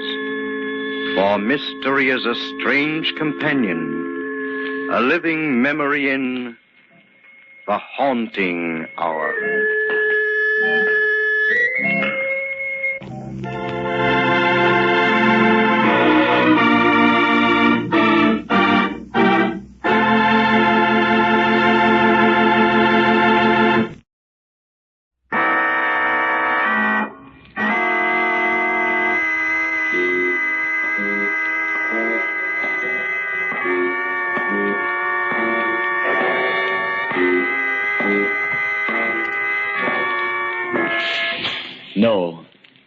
No, stay where you are. Do not break the stillness of this moment.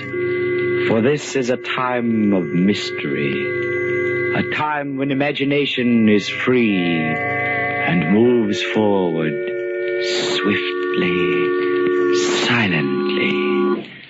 This is The Haunting Hour.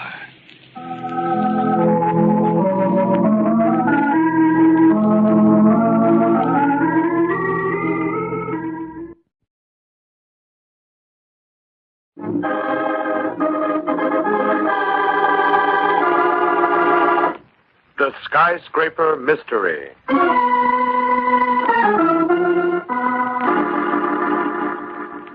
It is lunch hour on a crowded downtown street of a great American city.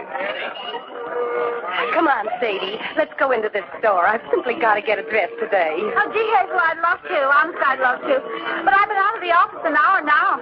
My boss will be awful mad if I don't get back. Ah, come on, Sadie. It'll only take me a minute. I hear they got some wonderful pies. Maybe you can pick up something yourself? Well, I do need another dress. I simply haven't a thing to wear. I went...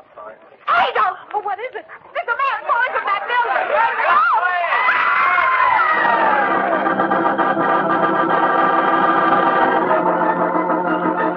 What's there? Read all about it.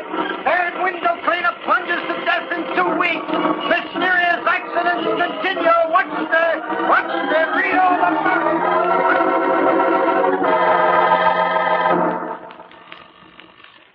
Regional Insurance Company Executive Office. One moment, please. I'll connect you. Regional Insurance Company Executive Office. I'm sorry, sir. Mr. Sanford is making no appointments today. Yes, sir. I'll be glad to see you. I wonder why B.S. himself wants to talk to us, Maggie. I haven't the faintest idea, Steve, but it must be important. Otherwise, we wouldn't be called up to the front office like this. Mr. Daly? Oh, yes. Miss West? Yes, that's right. Mr. Sanford will see you now. Come on, Maggie. And keep your fingers crossed. Mm-hmm. Sit down. Oh, yes, thank you. Thank you, Mr. Sanford. I've been informed that you two are the best special investigators on the company staff. Oh, well, I've got a special assignment I want you two to work on right away. Yes, Mr. Sanford? I want you to look into these window cleaner accidents. They've cost our company a lot of money in claims already, and we may have to pay much more. Then you think they may not be accidental? I don't know, Miss West. That's what I want you and Mr. Daly here to find out.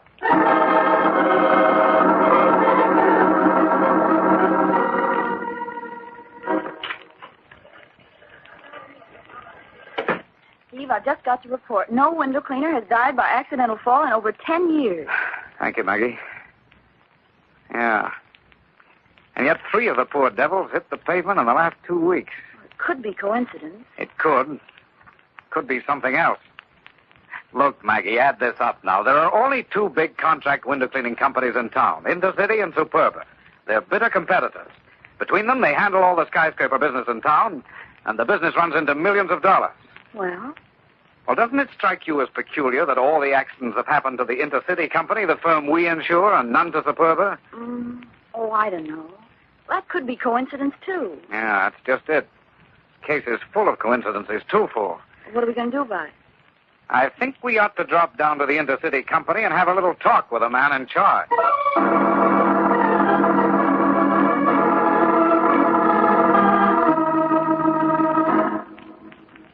You understand, Mr. Daly, Miss West. I'm just the superintendent of Intercity Company.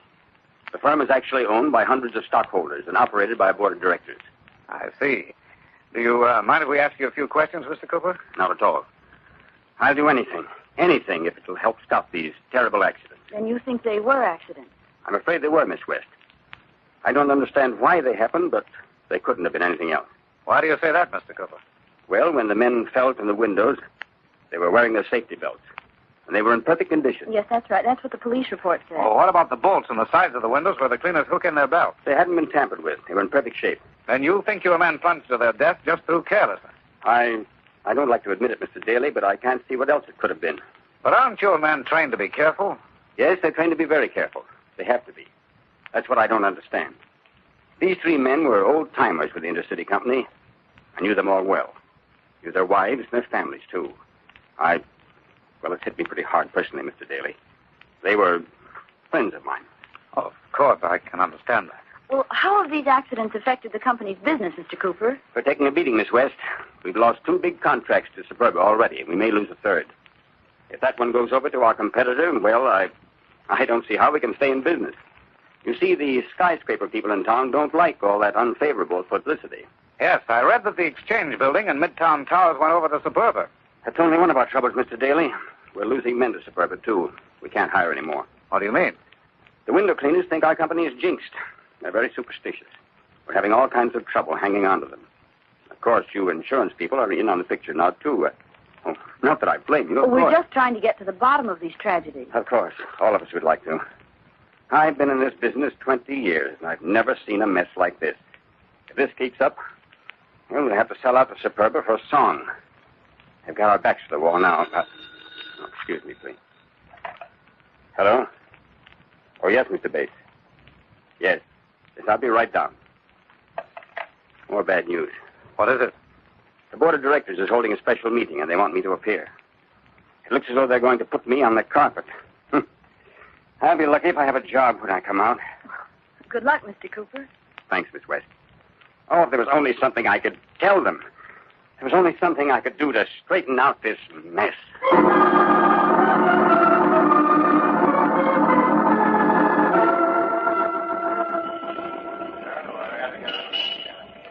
Taxi! Hey, taxi! Where are we going now, Steve? Back to the office? No, Maggie. Taxi! Where to, mister? The corner of 4th and River Street, driver. Okay. Corner of 4th and River? What's there, Steve? The Superba Company, Maggie.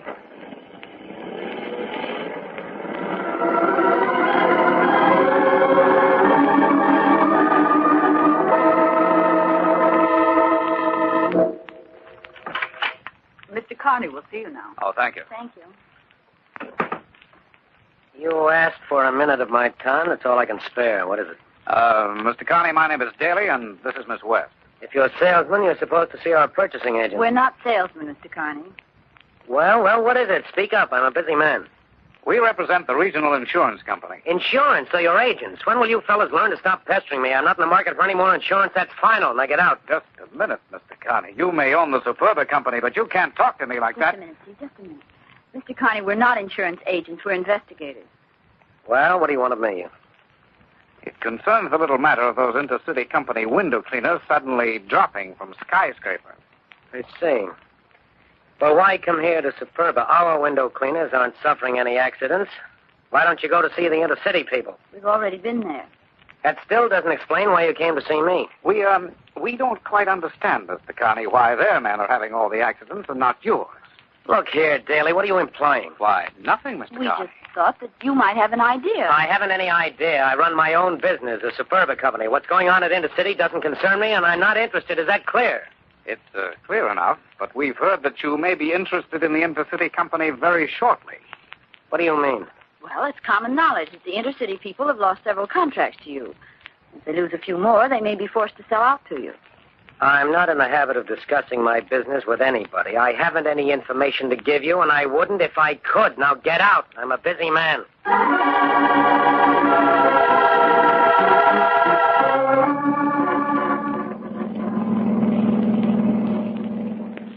Phew, just a nice, sweet, lovable man, this Mr. Carney. Yes, isn't he? We certainly didn't get very far with him, Maggie. In fact, we haven't gotten very far anywhere. Steve, what are we going to say to the boss? I don't know. Looks like we're licked. We just haven't got a lead to go on. But we just can't go into the boss, to Mr. Stanford, and tell him the only reason we found for the accidents was carelessness. Why, he'd fire us. Yes, I guess he would. But, Maggie, what other reason could there be? The men slip and fall, their equipment checks okay, the police put every one of them down as accidental death. Who are we to say no? Still... Still what? Well, I just can't get over those statistics. No window cleaner falls in 10 years. Then in 2 weeks, 3 of them drop. And all with the intercity company, too. Oh, it must be coincidence. Yes, maybe. Well, maybe you're right. Here's the regional insurance building, mister. Huh? Oh, okay, driver.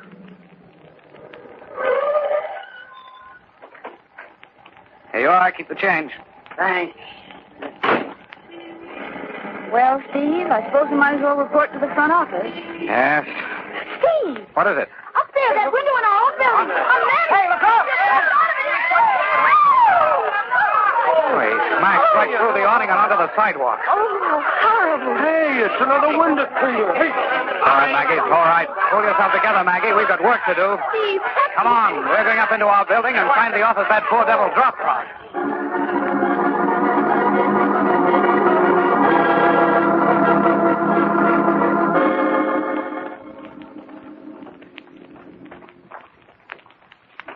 So you know the office this window cleaner dropped from, Harrison?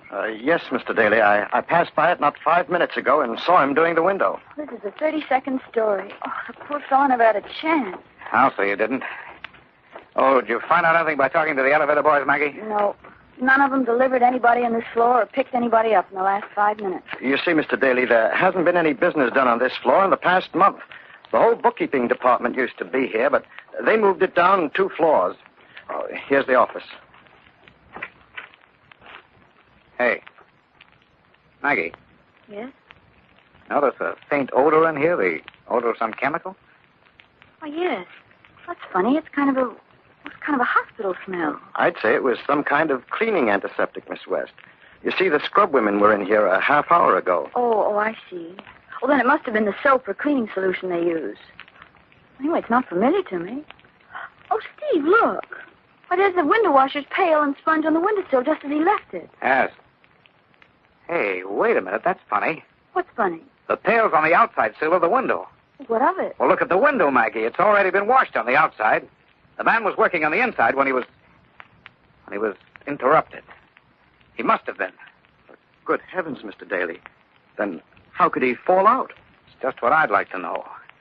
The fact that it took place in an empty office is interesting, too. Just the place for a nice, quiet...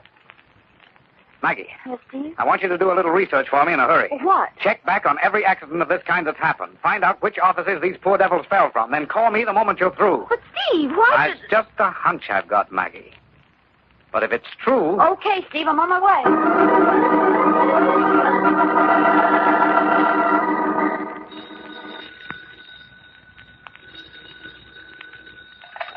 Hello?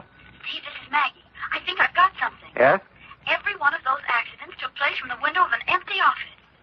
Just what I thought. What, Steve? Murder, Maggie. Murder.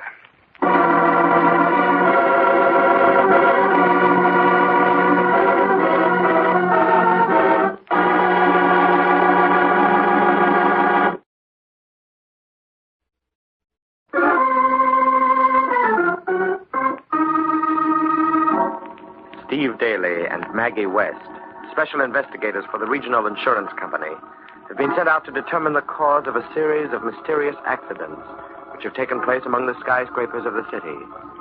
In the short space of 2 weeks, 4 window cleaners have plunged to their deaths. Now, the 2 investigators have discovered that the men did not plunge far down into the street by accident, but were murdered.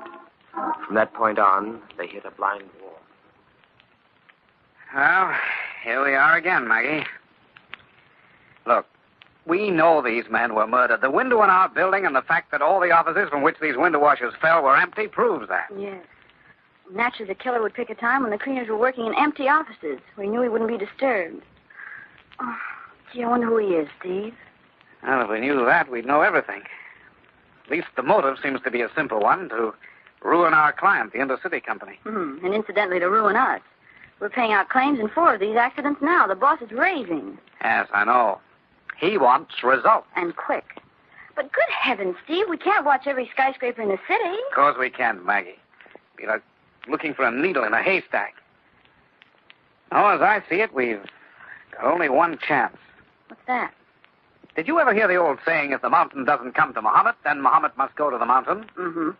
But I don't see where it applies here. What do you mean, Steve? I mean that I'm going to ask Cooper at the Intercity Company for a job, washing windows. What? Yes, if I can't find this skyscraper killer, maybe he'll look me up. Oh, now, Steve, for heaven's sake, you must be out of your mind. Maybe. But it might work. But you don't know the first thing about window cleaning. Well, I could learn. It doesn't look very complicated. Oh, now, listen, Steve, I won't let you do it. Sticking your neck out like that, why, it's perfectly ridiculous. What isn't only the chance you'll be taking running into the murderer, it's the idea of working 30 and 40 stories above the street. Don't worry, Maggie. High places don't bother me. Why, I used to be a champion high diver when I was a kid.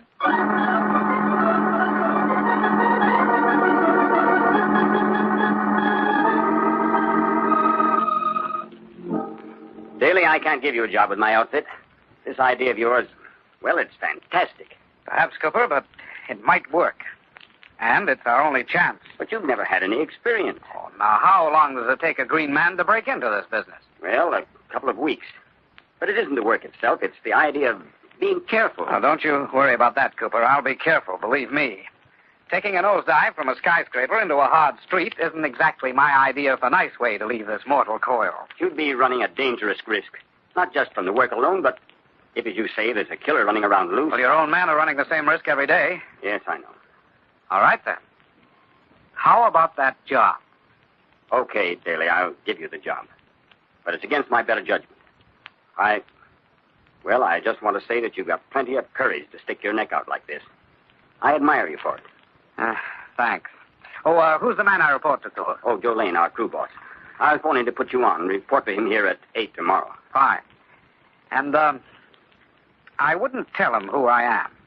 As far as Lane is concerned, I'm just an unemployed looking for a job as a window cleaner. All right. There's only one thing I'm asking you to do, Daly. Yes? What's that? Be careful. Be very careful.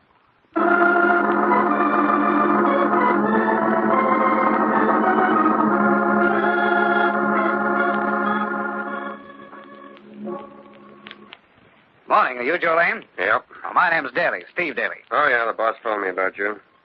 So you want to be a window cleaner, huh? Well, yes, I could use the job. Well, you don't look like a man that can do hard work. And window washing's hard work, Daly. Oh, I'm not afraid of it. You know, I hear they're hiring laborers to work on that new subway. Maybe you'd like that kind of work better, huh? No, I like it out in the open air. Look, Bud, I'm just trying to tip you off to something. Tip me off? To what? It ain't healthy to work for this outfit. We're in a city right now. We've had quite a few accidents. Well, I suppose accidents will happen. Okay, suit yourself. You want to work for us, we can use you. I'll break you in on the ground floor windows first, and then you work upward. You're as green as they come, but I haven't any choice. I'm just telling you one thing. Yes? What's that? Be careful.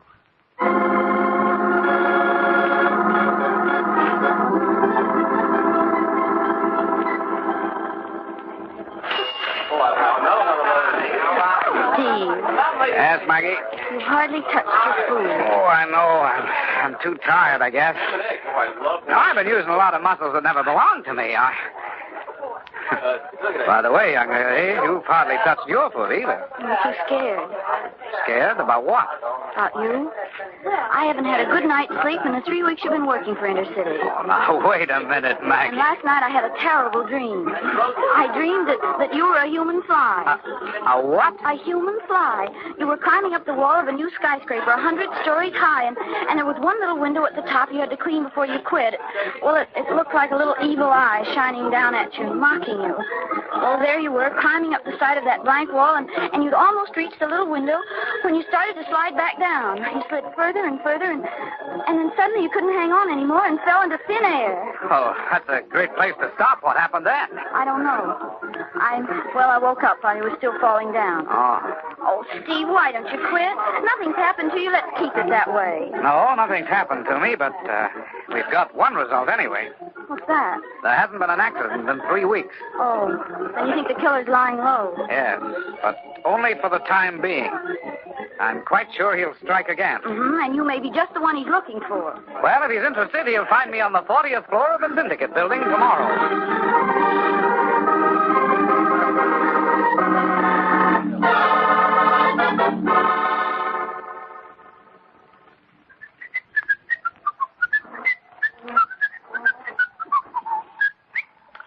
Well, that's the outside. Now for the inside of this window.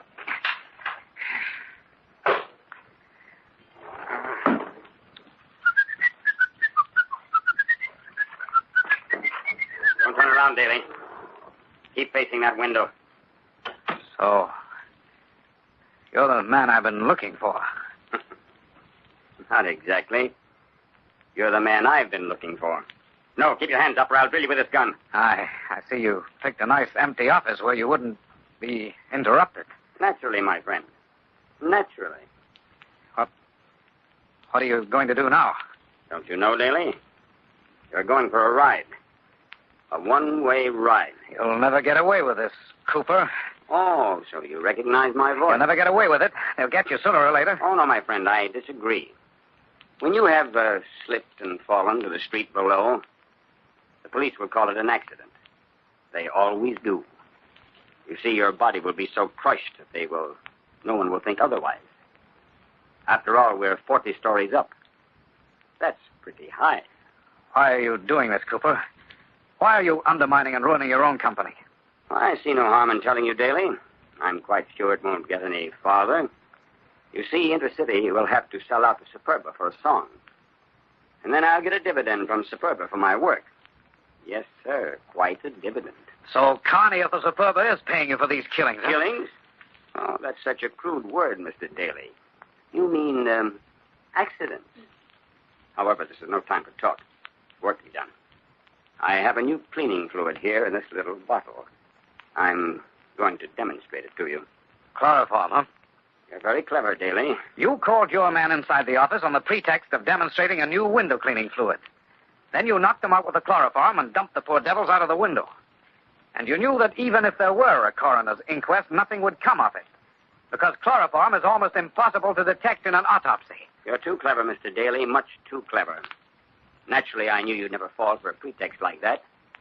That's why I brought this gun, just to be sure. I wouldn't turn around if I were you. You'll feel no pain. It's just like going to sleep. Oh, my eyes. My eyes. Try to blind me with that sponge, will you? You missed, Cooper. There goes your gun. Now, it's either you or me. I can't see you, but I can hear you, Daly. Once I get my hands on you... Cooper, look out! The window! I strangle you to death, Daly! Cooper! Strangle you to death!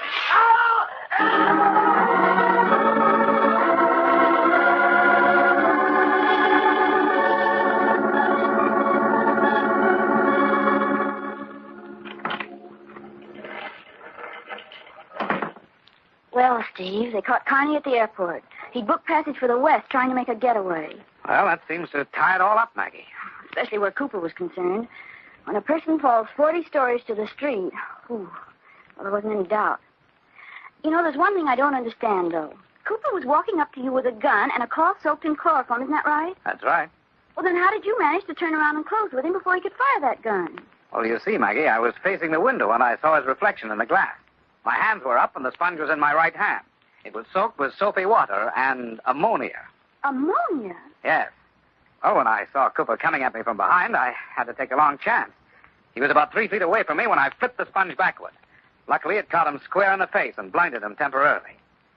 And the rest you know. Mm-hmm. Hello? Oh. Yes. We'll be right up. What was that? The boss, B.S. Sanford, probably wants us to start on another investigation. Well, if he does, I hope it's in a nice deep subway this time.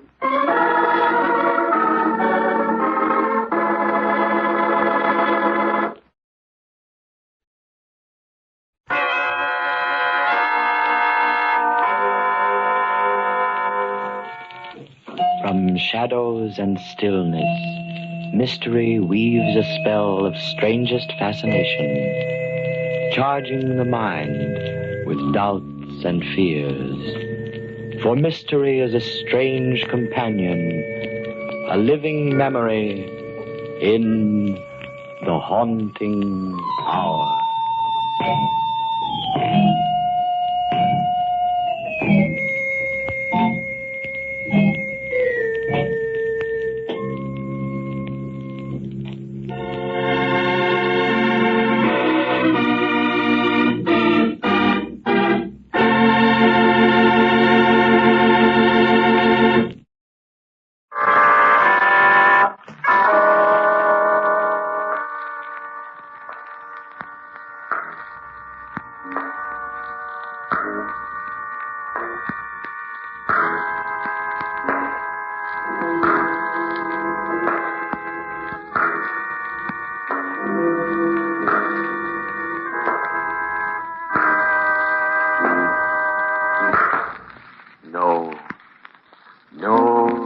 Stay where you are.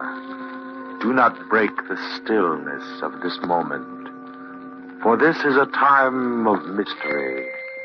A time when imagination is free and moves forward swiftly, silently. This is the Haunting Hour.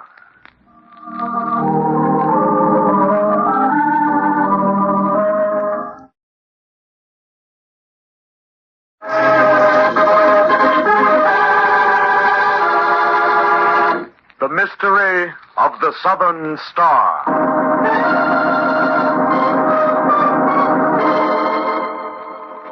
An ocean liner, several days out of South Africa, plows through the Atlantic toward America. Another turn around the deck, Mrs. Ashworth? Heavens, no, Mr. Westcott. My goodness, I haven't walked so much in years. If you don't mind, I'll just collapse on one of these deck chairs for a while. Won't you join me? I'd be delighted. Well, only one more day and then America. It's been a fine trip. Yes, lovely. I really enjoyed it. Atlantic crossings can be very boring unless you meet the right company. You've been very charming, Mr. Westcott. Same to you, Mrs. Ashworth. There's one thing I regret, though. What's that? I haven't met your husband. Oh, Frederick. Well, he's been keeping to our cabin pretty much. You see, Mr. Westcott, he doesn't want to mix with people very much this trip. Indeed. Why not? Oh, it's not what you think. Frederick isn't antisocial or anything like that. You see, oh, well, of course I can tell you. You see, my husband is with Dubois and Company in New York. Dubois? You mean the big diamond importers? Yes. They commissioned Frederick to travel abroad and purchase the Southern Star for a client. Southern Star? Why, that's one of the biggest diamonds they ever took out of the Kimberley mine. Yes. Naturally, Frederick has to be very careful whom he meets this trip. Oh, of course. He's carrying a precious cargo. Personally, I'll stick to a nice humdrum business like stockbroking. I can't stand excitement. Oh, there's really no danger. It's only a precaution. Why, here comes Frederick now. Frederick? Oh, there you are, Emily. I was just looking for you. Frederick, I want you to meet Mr. Westcott. I've told you about him several times. How do you do? I'm delighted to meet you, sir. Mr. Westcott's been charming, Frederick. I've already asked him to drop in on us when we get back to New York. Yes, excellent. Well, my dear, we'd better go down and dress for dinner. You'll excuse us, Mr. Westcott? Of course. I'll see you both later in the evening. Possibly, yes. Come along, Emily. Emily. Yes, Frederick? You've made a lot of friends this trip. Westcott and others. Why shouldn't I, my dear? What's wrong with that? Nothing, but you know what I'm carrying in the cabin. I hope you haven't mentioned it to anyone. Of course I haven't, Frederick. Good heavens, you talk as though I've been associating with criminals.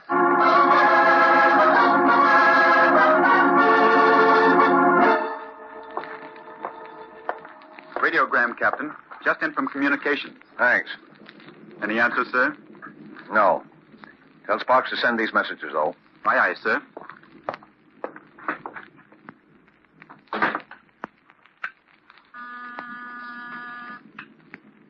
Captain Miller. Oh, good evening, Mr. Randall. What's the weather report? Good. We ought to be in right on schedule. Yes, it's been a nice, quiet trip. Captain Miller! Captain Miller! Yes? Come in. Why, Mr. Ashworth, what's the matter? What's wrong? My wife's disappeared. What? Are you sure? Yes, I can't find her anywhere. I was in the lounge late, and Mrs. Ashworth had retired to our cabin. When I returned, I found the lock broken, my belongings rifled, and my wife had disappeared. And not only that, the diamond's gone. The Southern Star? Yes, but that doesn't matter now. It's my wife, Captain.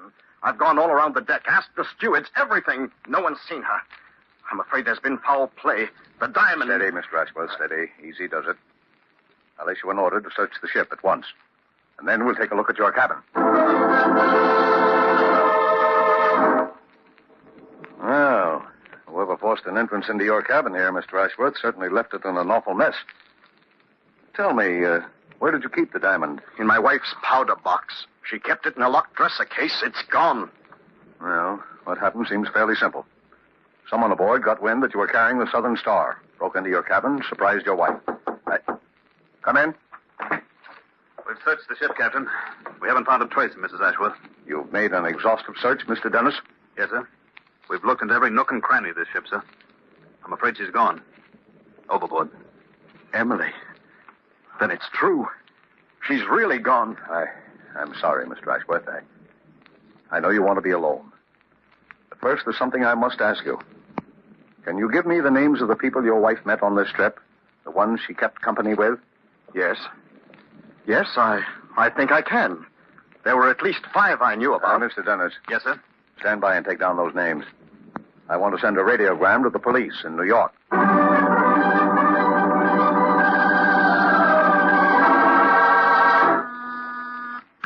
Yes? Detective Lieutenant Henry Hinge to see you, Commissioner. All right, send him in. Morning, Commissioner. Oh, morning, Hinge. Sit down. I've got a little job for you. What is it, sir? Yeah. Read this radiogram. Just came in from Captain Miller aboard the Lexitania. Southern Star, eh? That's quite a haul. Worth a cool $500,000, they tell me. That's right. Now, the Lexitania docks at 3 this afternoon at Pier 17. From here in, it's your baby. A tough baby, if I know anything about these seagoing crimes. In order to prove murder, usually, you have to produce a corpus delicti. The corpus delicti is always somewhere in the Atlantic. Yes, you're right, Hinge. But one thing we can be sure of. That big diamond isn't in the Atlantic. Someone aboard that liner has got it and hopes to get through with it. Well,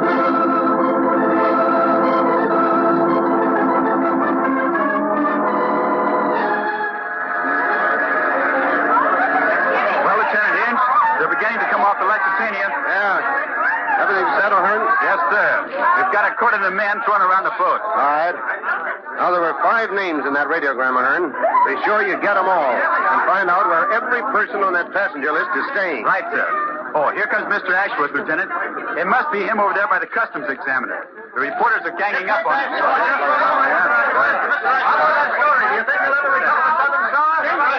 Gentlemen, please. Please, gentlemen, I have no comment to make. What? And I won't have until I talk to the police. Come on, Hearn. Better rescue the poor devils from that gang of wolves. Right, Lieutenant. All right, you guys. Move back. Move back, I say. Let him get by. Stay off behind with that. Come on, we'll send down here. Ashworth? Yes? I'm Detective Lieutenant Henry Hinge, Homicide Division, taking charge of your case. Oh, well, how do you do? We'd better get off the pier here and go down to headquarters where we can really talk. Just as you say. I don't know how much information I can give you, Lieutenant Hinge. This terrible tragedy, well, I'm afraid it's unnerved me. Naturally, it's a terrible blow. We'll do our best to get to the bottom of it. Mr. Ashworth? Mr. Ashworth? Yes? I'm the customs official inspecting your baggage. There's one item you haven't declared. It's in this large trunk. But I don't understand. I'm quite sure I declared everything. Oh, you are? Well, take a look at this. Wait till I open the trunk cover. Now, have you declared this? Good heavens. It's my wife.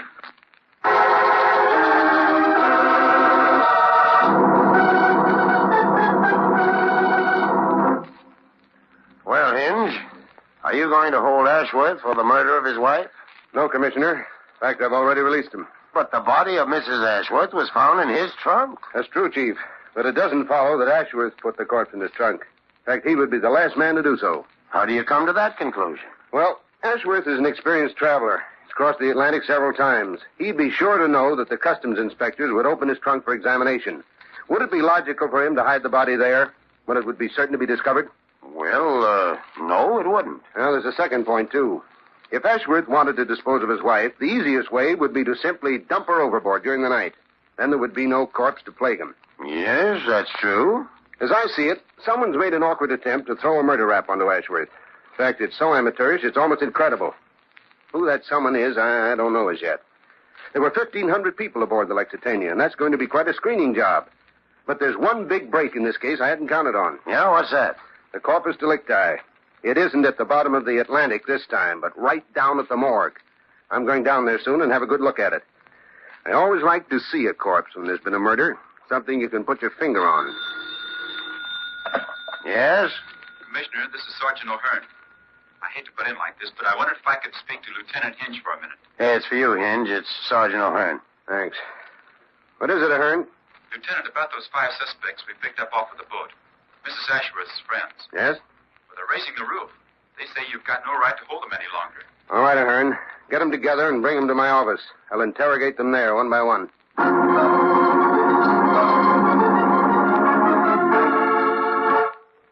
The idea asking me all those silly questions. Just because I happened to meet poor Mrs. Ashworth on the boat. It's a shame and a disgrace, that's what it is. My husband's a friend of the mayor, and I'll see that you get what's coming to you, Lieutenant Hinge. I'm sorry, Mrs. Jameson. It's just a matter of form, routine procedure. You're free to go now. Giving me the 3rd degree is always a common criminal. As if I knew what happened to that poor woman on the boat. Yeah, what a business. What a way to make a living. Yeah. Yes, Lieutenant? There's one more of those ship's passengers waiting, isn't there, Ahern? Yes, the 5th and last. Any luck, Lieutenant? No, they all seem to be on the level. Send in the last one, will you? Right. Lieutenant, I wish to register the most violent protest at this unwarranted examination. This is an outrage. I'm sorry, sir. Sit down. Try to make this as brief as possible. Merely a matter of routine. No, you're just off the boat and that you're anxious to get home. Well, what do you want to know? Your name? Leonard Westcott. Occupation? Stockbroker. How well did you know Mrs. Ashworth? Not very well. I just met her aboard the Lexitania. We spent some time together, and... Now, look here, Lieutenant, you're not implying that you what, Fingers? What? What did you call me? Fingers. Fingers Faraday. You ought to know your own name. Well, I don't know what you're talking about. So you're a stockbroker now, eh, Fingers?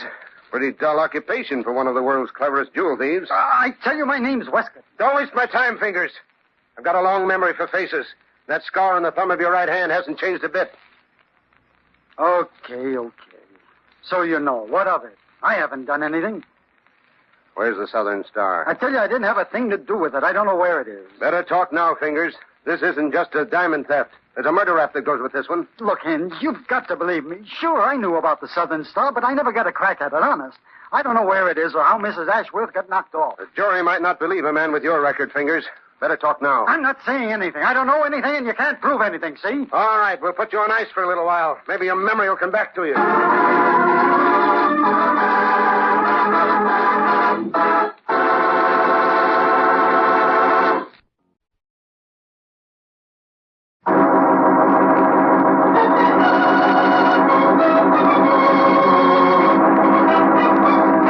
And now for Act 2 of our story, The Mystery of the Southern Star.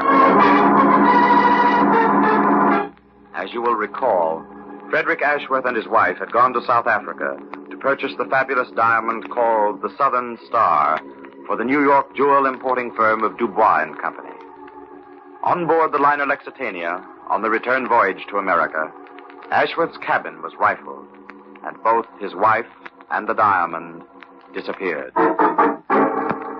The ship's captain radioed New York police, and Detective Lieutenant Henry Hinge met Ashworth at the pier. The two men were just about to go down to police headquarters when the customs inspector opened one of Ashworth's trunks. It contained the strangled body of his wife. Ashworth is heartbroken over the death of his wife, and the disappearance of the fabulous diamond, the Southern Star, means little to him in his grief. Detective Lieutenant Hinge, in his investigation of the case, has come to the conclusion that Ashworth is innocent of the murder. For Ashworth is a traveled man and knows too well the thoroughness of examination by the customs officers. And Hinge really wanted to dispose of his wife. The simpler method would have been to push her overboard in the night. Of the 1,500 passengers aboard the murder ship, the Lexitania, Henry Hinge questions 5 who had met Mrs. Ashworth on the voyage to America. From these people, he learns nothing at all. But then a man called Westcott, a stockbroker, is brought in for questioning. And a gleam of memory flashes in the veteran police lieutenant's mind. Hinge remembers the face. He knows that Westcott is none other than Fingers Faraday, one of the world's cleverest jewel thieves. Hinge accuses Fingers of stealing the Southern Star and says to him, And my jury might not believe a man with your record, Fingers. Better talk now. I'm not saying anything. I don't know anything, and you can't prove anything, see? All right, we'll put you on ice for a little while. Maybe your memory will come back to you. I tell you, there's nothing to remember. I didn't do it. I swear I didn't. Cool off, Fingers. This time we've got a murder on the high seas and the corpus delicti. You know, I've got a funny feeling. That corpse may have something to tell us. You have any idea what it could be? No, I tell you... Okay, suppose you cool your heels in the cell while I go down to the morgue and have a little talk with the corpse. Well,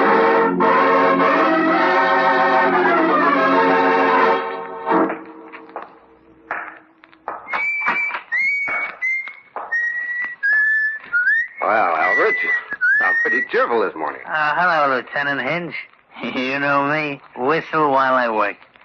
How's business here at the morgue? Booming, Lieutenant. Booming. I got 3 new customers today and never a complaint. I don't know where I'm going to put them all. We're full up. Medical examiner got here yet? Mr. Adams? Yeah. No, I ain't seen him. You and him meeting somewhere here this morning? Yep. Mrs. Ashworth. Oh, she lives right over here in drawer 634. Oh, here's the medical examiner now. Morning, Hinge. Morning. Albert. Are we all ready to look at the body? Yes, sir. I'll bring her right out.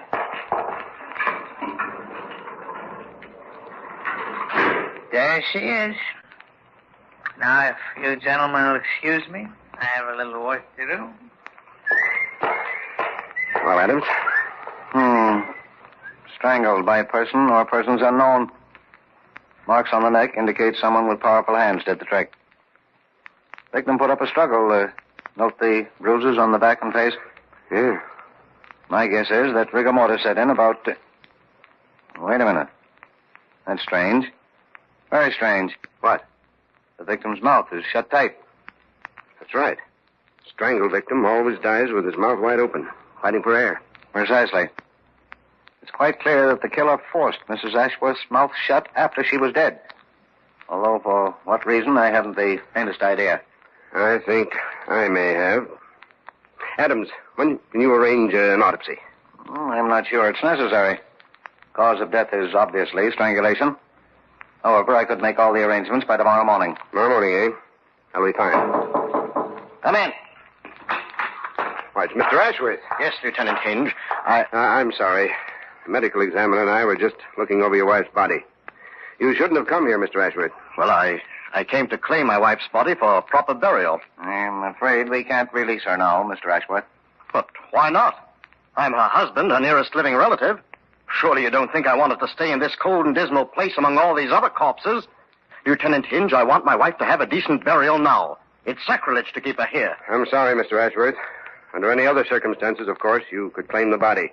But this is a criminal investigation. We're planning to perform an autopsy on Mrs. Ashworth tomorrow. Autopsy? Yeah.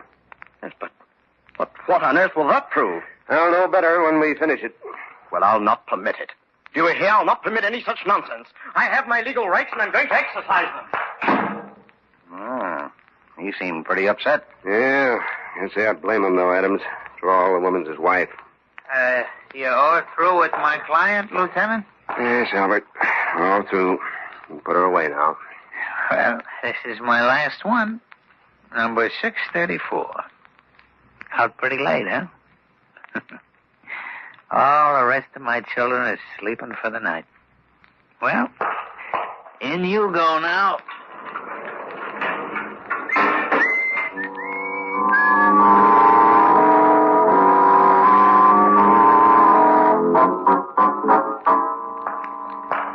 I don't know why it is, Adams, but the morgue depresses me more in the morning than it does at night. Yes, me too.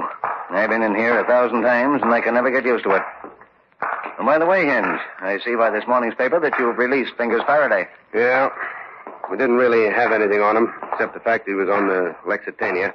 You can only hold a man on suspicion so long. Yes, I suppose so. And that crook is capable of anything. Well, here we are. Albert doesn't seem to be around. Well, still a little early in the morning. Let me see. Mrs. Ashworth's body was in drawer 634, wasn't it? That's right. Ah. Here we are. Yeah. Now we'll take off the shroud and... Hinge, look. Yes? Why, it's the body of Albert, the morgue keeper. He's been strangled. But where's Mrs. Ashworth? Somebody with a grim sense of humor came in and stole the corpse last night. And I think I know who it is. Where's the phone, Adams? Oh, there on the desk. Oh, poor Albert. He was such a cheerful fellow. Operator, get me Sergeant O'Hearn, homicide, police headquarters, at once.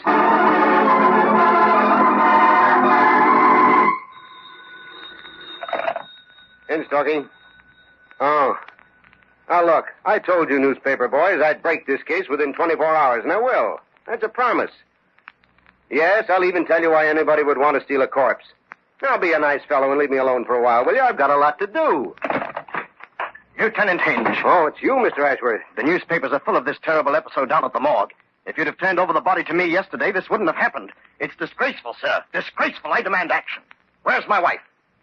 Suppose you tell me, Mr. Ashworth. What did you say? I said, suppose you tell me. You know where she is. Why, this is absurd. Ridiculous. Is it, my friend? Well, you can't prove one word of this preposterous accusation. Can't I? Certainly not. I defy you to try. All right. Let's begin at the beginning with the motive. In the first place, you needed money badly.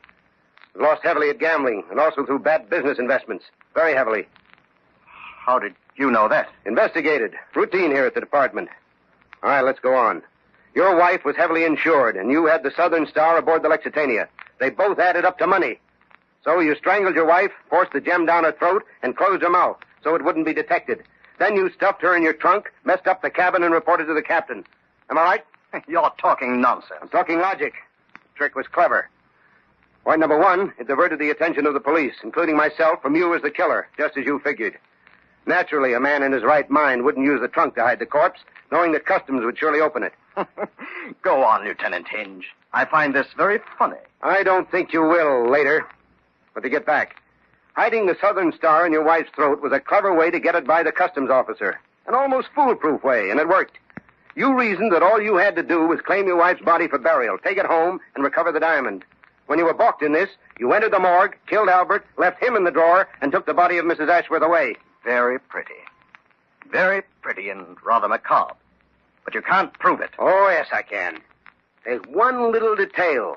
One little detail in which a jury will send you to the chair, Mr. Ashworth.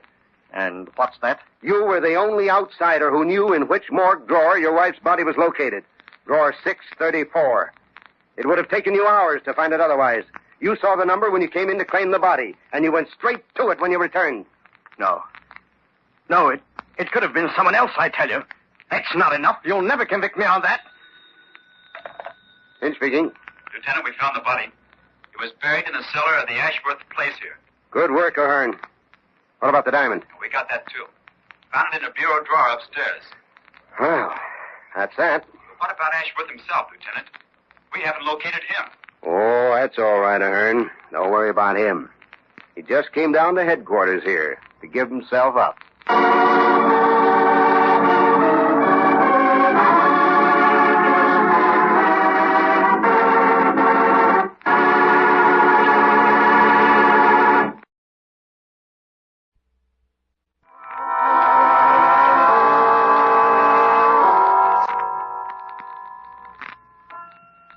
From shadows and stillness, mystery weaves a spell of strangest fascination, charging the mind with doubts and fears. For mystery is a strange companion, a living memory in the haunting hour.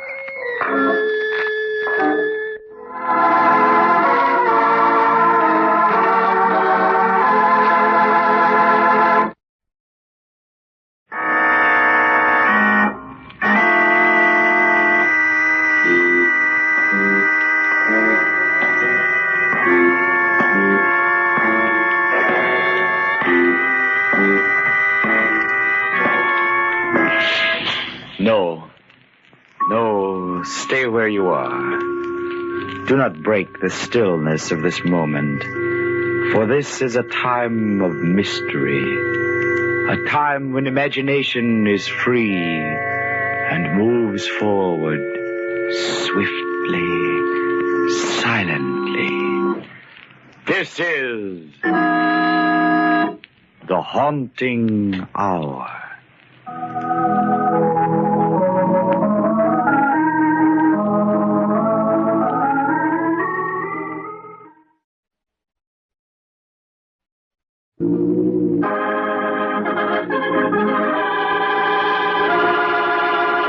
Murder is my business.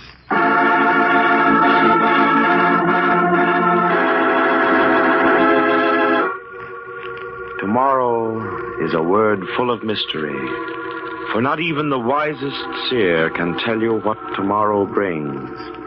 And today you stand on its threshold, waiting for what? Ah, yes, you say, but nothing will happen to me. And I say in reply that as surely as you doubt, one of your tomorrows, and maybe more, will be filled with adventure beyond your maddest dream, and I have proof. Listen. This is the story of one tomorrow, of what happened to a girl named Maggie Stewart. And like all stories of sudden, unexpected adventure, hers has a prologue. You will not understand this prologue, for like Maggie, you are shrouded with the darkness of the unknown that is tomorrow. It begins on a streamliner, its silver nose pointing south, its wheels humming with speed.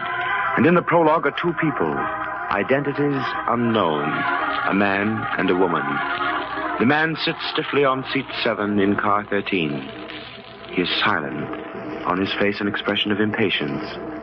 At last he gets up, walks quickly to the end of the coach, turns down the narrow corridor, and stops at the curtained doorway of the ladies' lounge. And then he says, Maggie, don't be a fool. Come to your seat. I won't, Carl.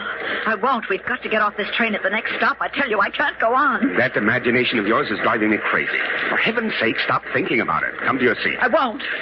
I don't want to be killed. I'm not ready to die. Good night, Aggie. You're just plain silly. But he's on the train. I know he is. You've got to believe me, Carl. Well, I don't.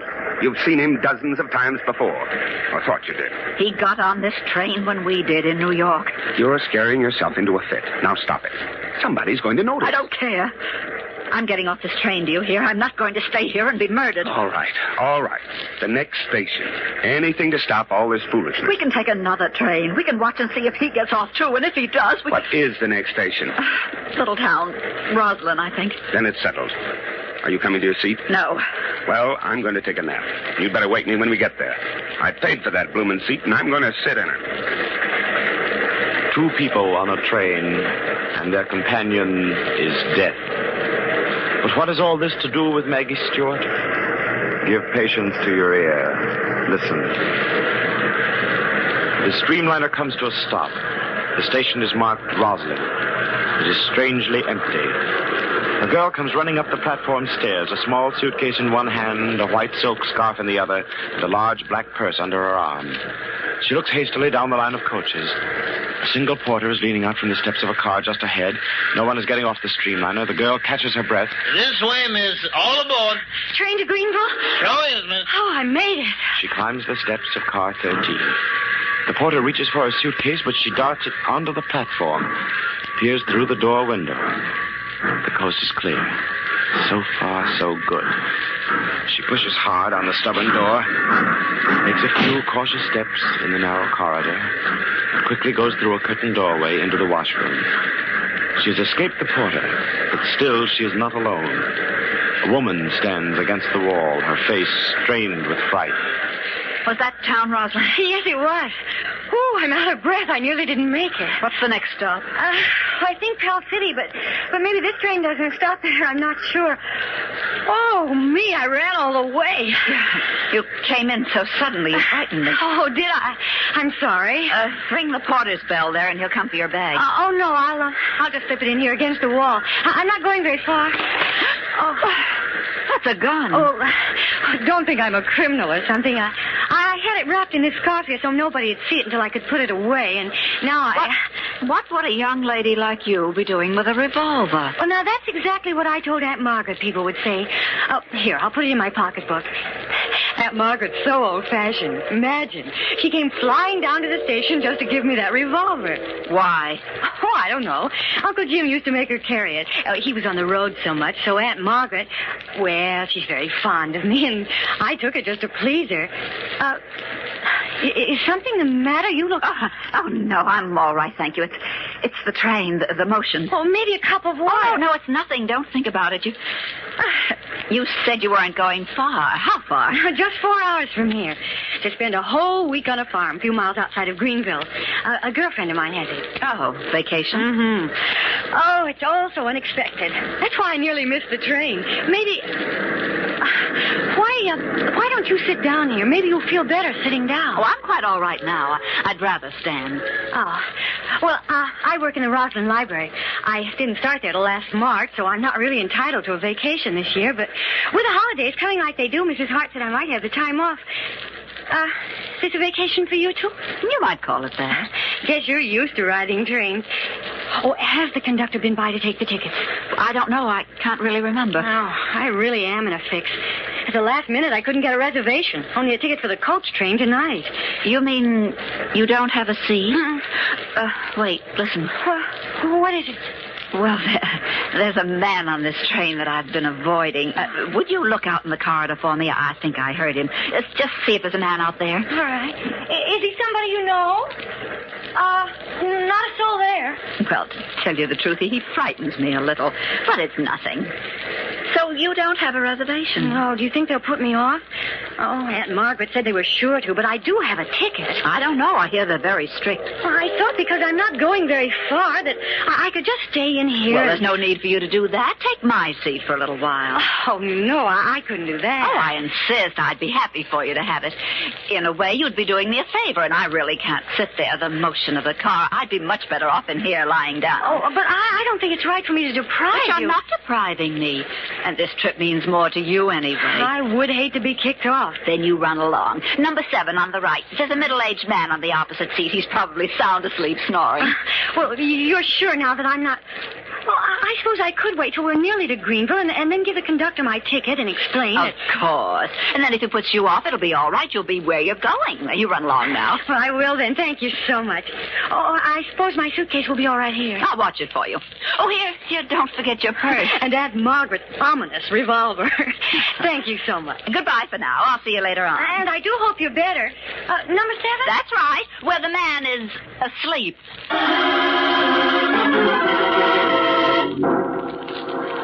Maggie Stewart sits quietly, her eyes following the swift-moving landscape of trees and hills.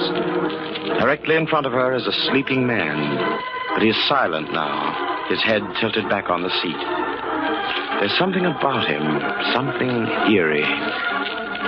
Faint chatterings come from the other occupants of the car. At last, the train slows down, stops. And Maggie notices the station is Pell City. Still, the man opposite her does not move. The train starts again. The cars groan and jerk. And then, like a picture in slow motion, the man slides from the seat into a limp mass of death at her feet. Fred, what's happened? He's dead. Somebody help me, please. Oh, Lord. Somebody. Why, look, the seat's covered with blood. Don't touch it. What's the matter here? Now, don't crowd the aisle. Some of you get back to your seats. I thought he was sleeping. He was dead all the time. Yeah, now, don't get hysterical, young lady. Everybody be quiet. Quiet, please. Now, maybe I can find out what this is all about. No use looking for his pulse, conductor. Man stone dead. Oh, please help me out of here. Here, step up for the seat. Stand back, please. Let the young lady out. You're right. He is dead. Shot. Who are you? Name's Wayne O'Hara, Detective Sergeant, New York City. Murder's my business. Murder? Good night. Oh, that man's... Yeah, quiet. Let's have quiet here, please. Well, This is a case for the police. Young lady, do you know anything about this? Oh, no, sir. I thought he was asleep. She said he wasn't. And then when the train jerked like that... Who said he was asleep? Oh, the woman in the lounge. So this is her seat. I was only sitting in it. Well, where's your seat? I don't have one. I got on at Roslyn. No reservation, huh? Do you know this man? No. I never saw him before. Never. You got a ticket? Yes, sir. Right here in my purse. You see, I'm only going to Greenville, conductor, and I thought... Yeah. What's the matter? His purse. It isn't mine. It belongs to that woman in the lounge. I must have picked it up by mistake. Mighty funny. Oh, she's there in the lounge. She wasn't feeling well. My suitcase is there, too. Well, we'll soon find out. Detective... Sergeant O'Hara. You take charge. I'll be right back. Stand back, please. Let me by. Stand back. What's your name? Maggie Stewart. I don't know anything about this, honestly. Let's see that first. Here. Must be a card. Some kind of identification. Yes, here's a wallet. Mrs. Leonard Carl Tatum, New York City. Is that the woman's name? I don't know. I didn't ask her name. Let's see. Bag up there on the rack. Initials LCT. Well, might be hers. Oh, please. I can't stand here looking at him. Well, then sit down, Miss Stewart.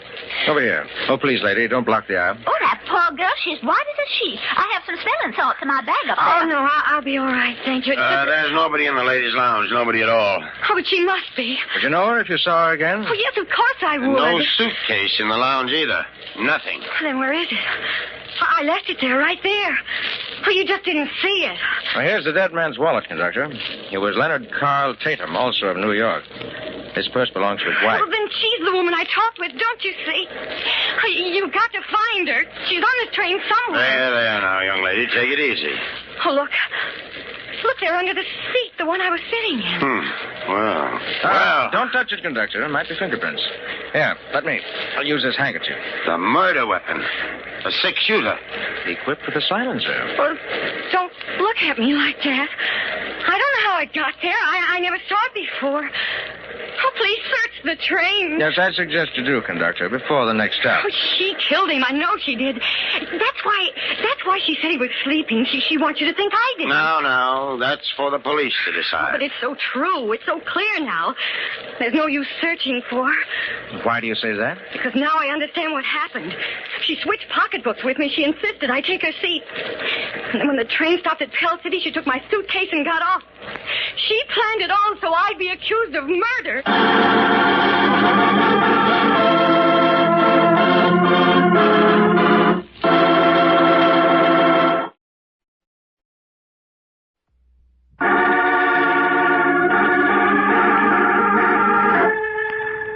When Maggie Stewart, off on a vacation, boarded the streamliner without a reservation, she started on an amazing adventure of murder.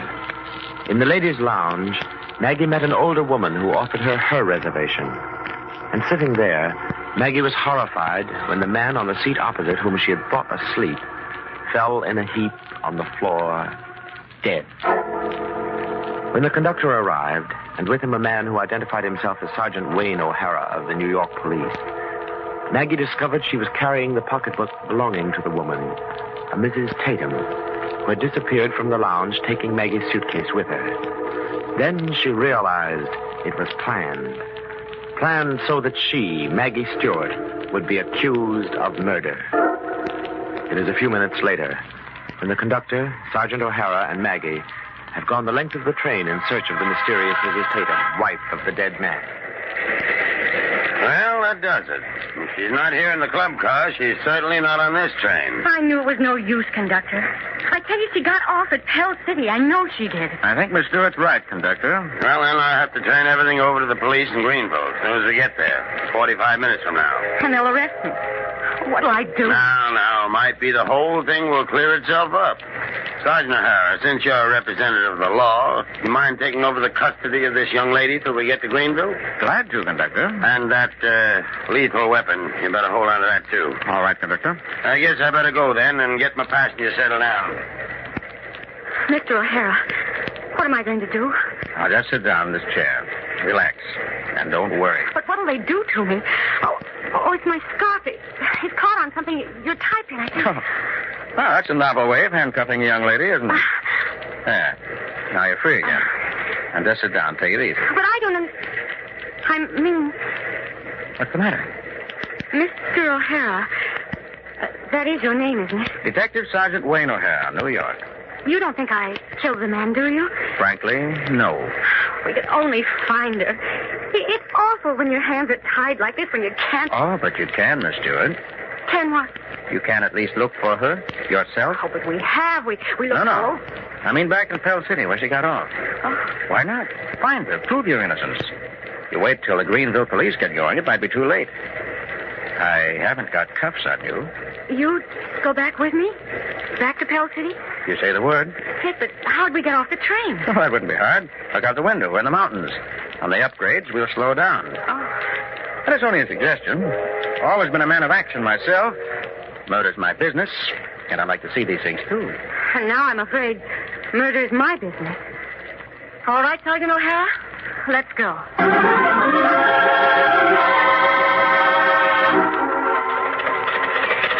Hey, you two all right back there? If them tools get in your way... No, it's all right. We're very thankful for this lift. How long will it take to Pell City? Oh, now, about half hour, I reckon. Just you two relax. Enjoy the scenery. Mighty pretty country around here about. Funny old country, isn't it? Sergeant O'Hara, do you really think we're doing the right thing? How can we ever find her? How many hotels are there in Pell City? I don't know. Must be a dozen, maybe 20. Why? Well, she's in one of them. Bound to be. Woman who's just killed a man, she's nervous. What she wants to do is go somewhere and be alone. Think. Pull herself together. Well, maybe that's so, but who'll you ask for? She's certainly not going to be registered as Mrs. Tatum. No, you're quite right. But it's really very simple. Simple? What do you mean? She walked off with your pocketbook, didn't she? Well, we'll ask for Maggie Stewart.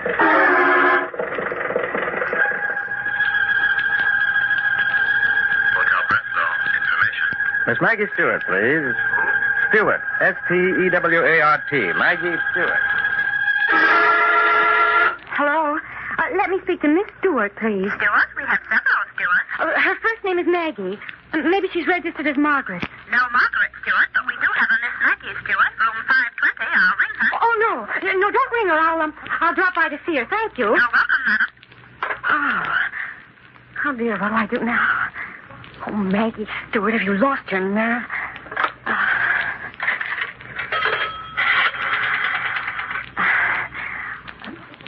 Operator, give me the police, quick. Hello. This is Mrs. Leonard Carl Tatum speaking. What I've got to tell you is a matter of life and death, so listen carefully. In Greenville, the police are searching for a girl who calls herself Maggie Stewart. Yes, she murdered my husband. In a few minutes, I'll be at the McMillan Hotel. I'll be wearing a white silk scarf. If you follow me, I'll lead you to Maggie Stewart. But if you interfere, if you stop me, she'll get away again. Be at the McMillan Hotel in 10 minutes. Oh. Sergeant O'Hara, quick, I found her!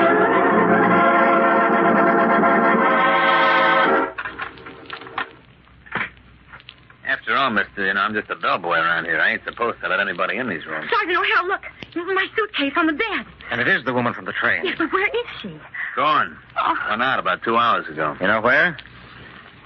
I might, if I was encouraged to remember. Here. Here's $5. Remember? Middle-aged woman, wasn't she? Kind of tall, well-dressed? Oh, that's right. But where'd she go? She sent me out to rent a car. Said she was going to drive over to Lake Winnett. Asked me how to get there. Lake Winnett? Why would she go there? Oh, I see. Listen, we'll rent a car. We hurry, we can make it before nightfall. Now I know where she is.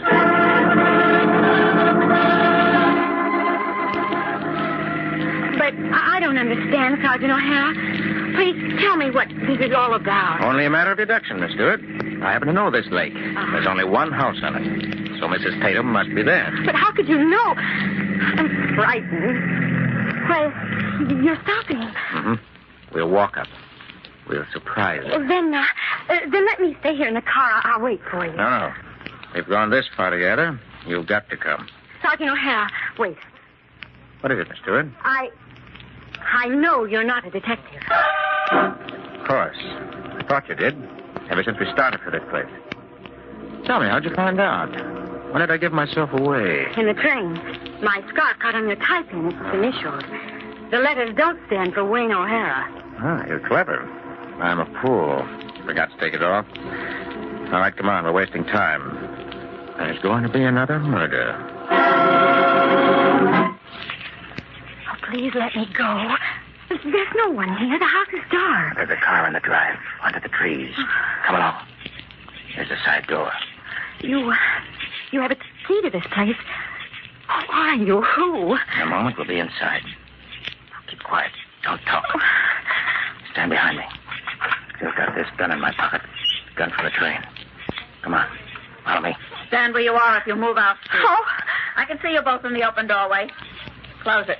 Go on, close it. Now then. I knew you'd follow me, Mr. Donald Graves Lambert. In Pell City, I said he's determined to find me, and why not let him? What better place to have this whole thing over with than at his own country house? You do know all about me, don't you, Mrs. Tatum? This is your house? Didn't you suspect that, Miss Stewart? Why'd you bring that girl? You're a coward. But I didn't fool you, did I, Mr. Lambert? No. Miss Stewart, this woman knew I was out to kill her. She suspected I was on a train. That's why she hid in the lounge.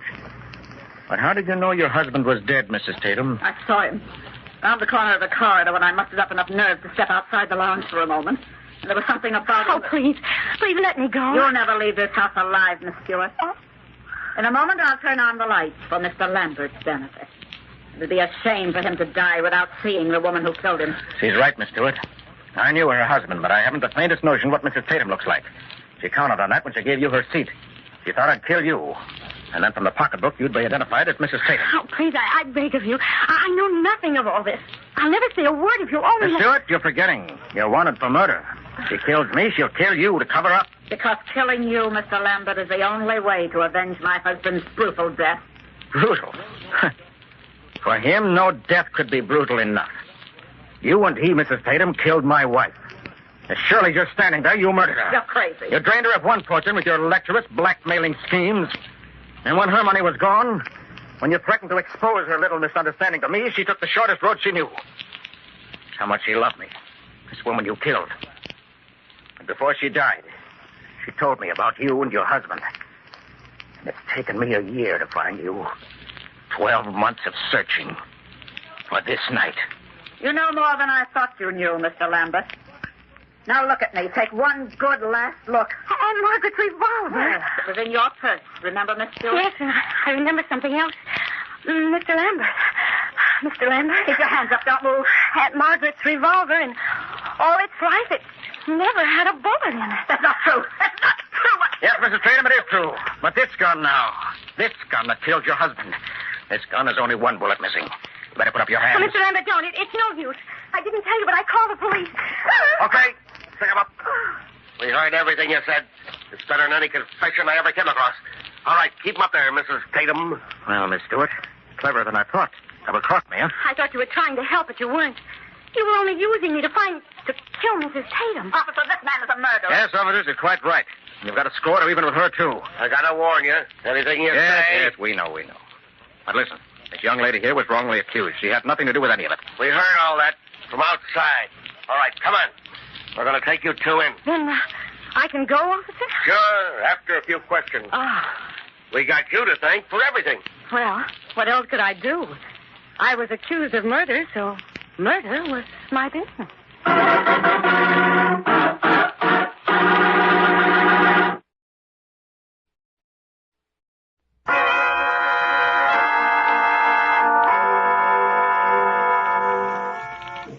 From shadows and stillness, mystery weaves a spell of strangest fascination, charging the mind with doubts and fears. For mystery is a strange companion, a living memory in the haunting hour.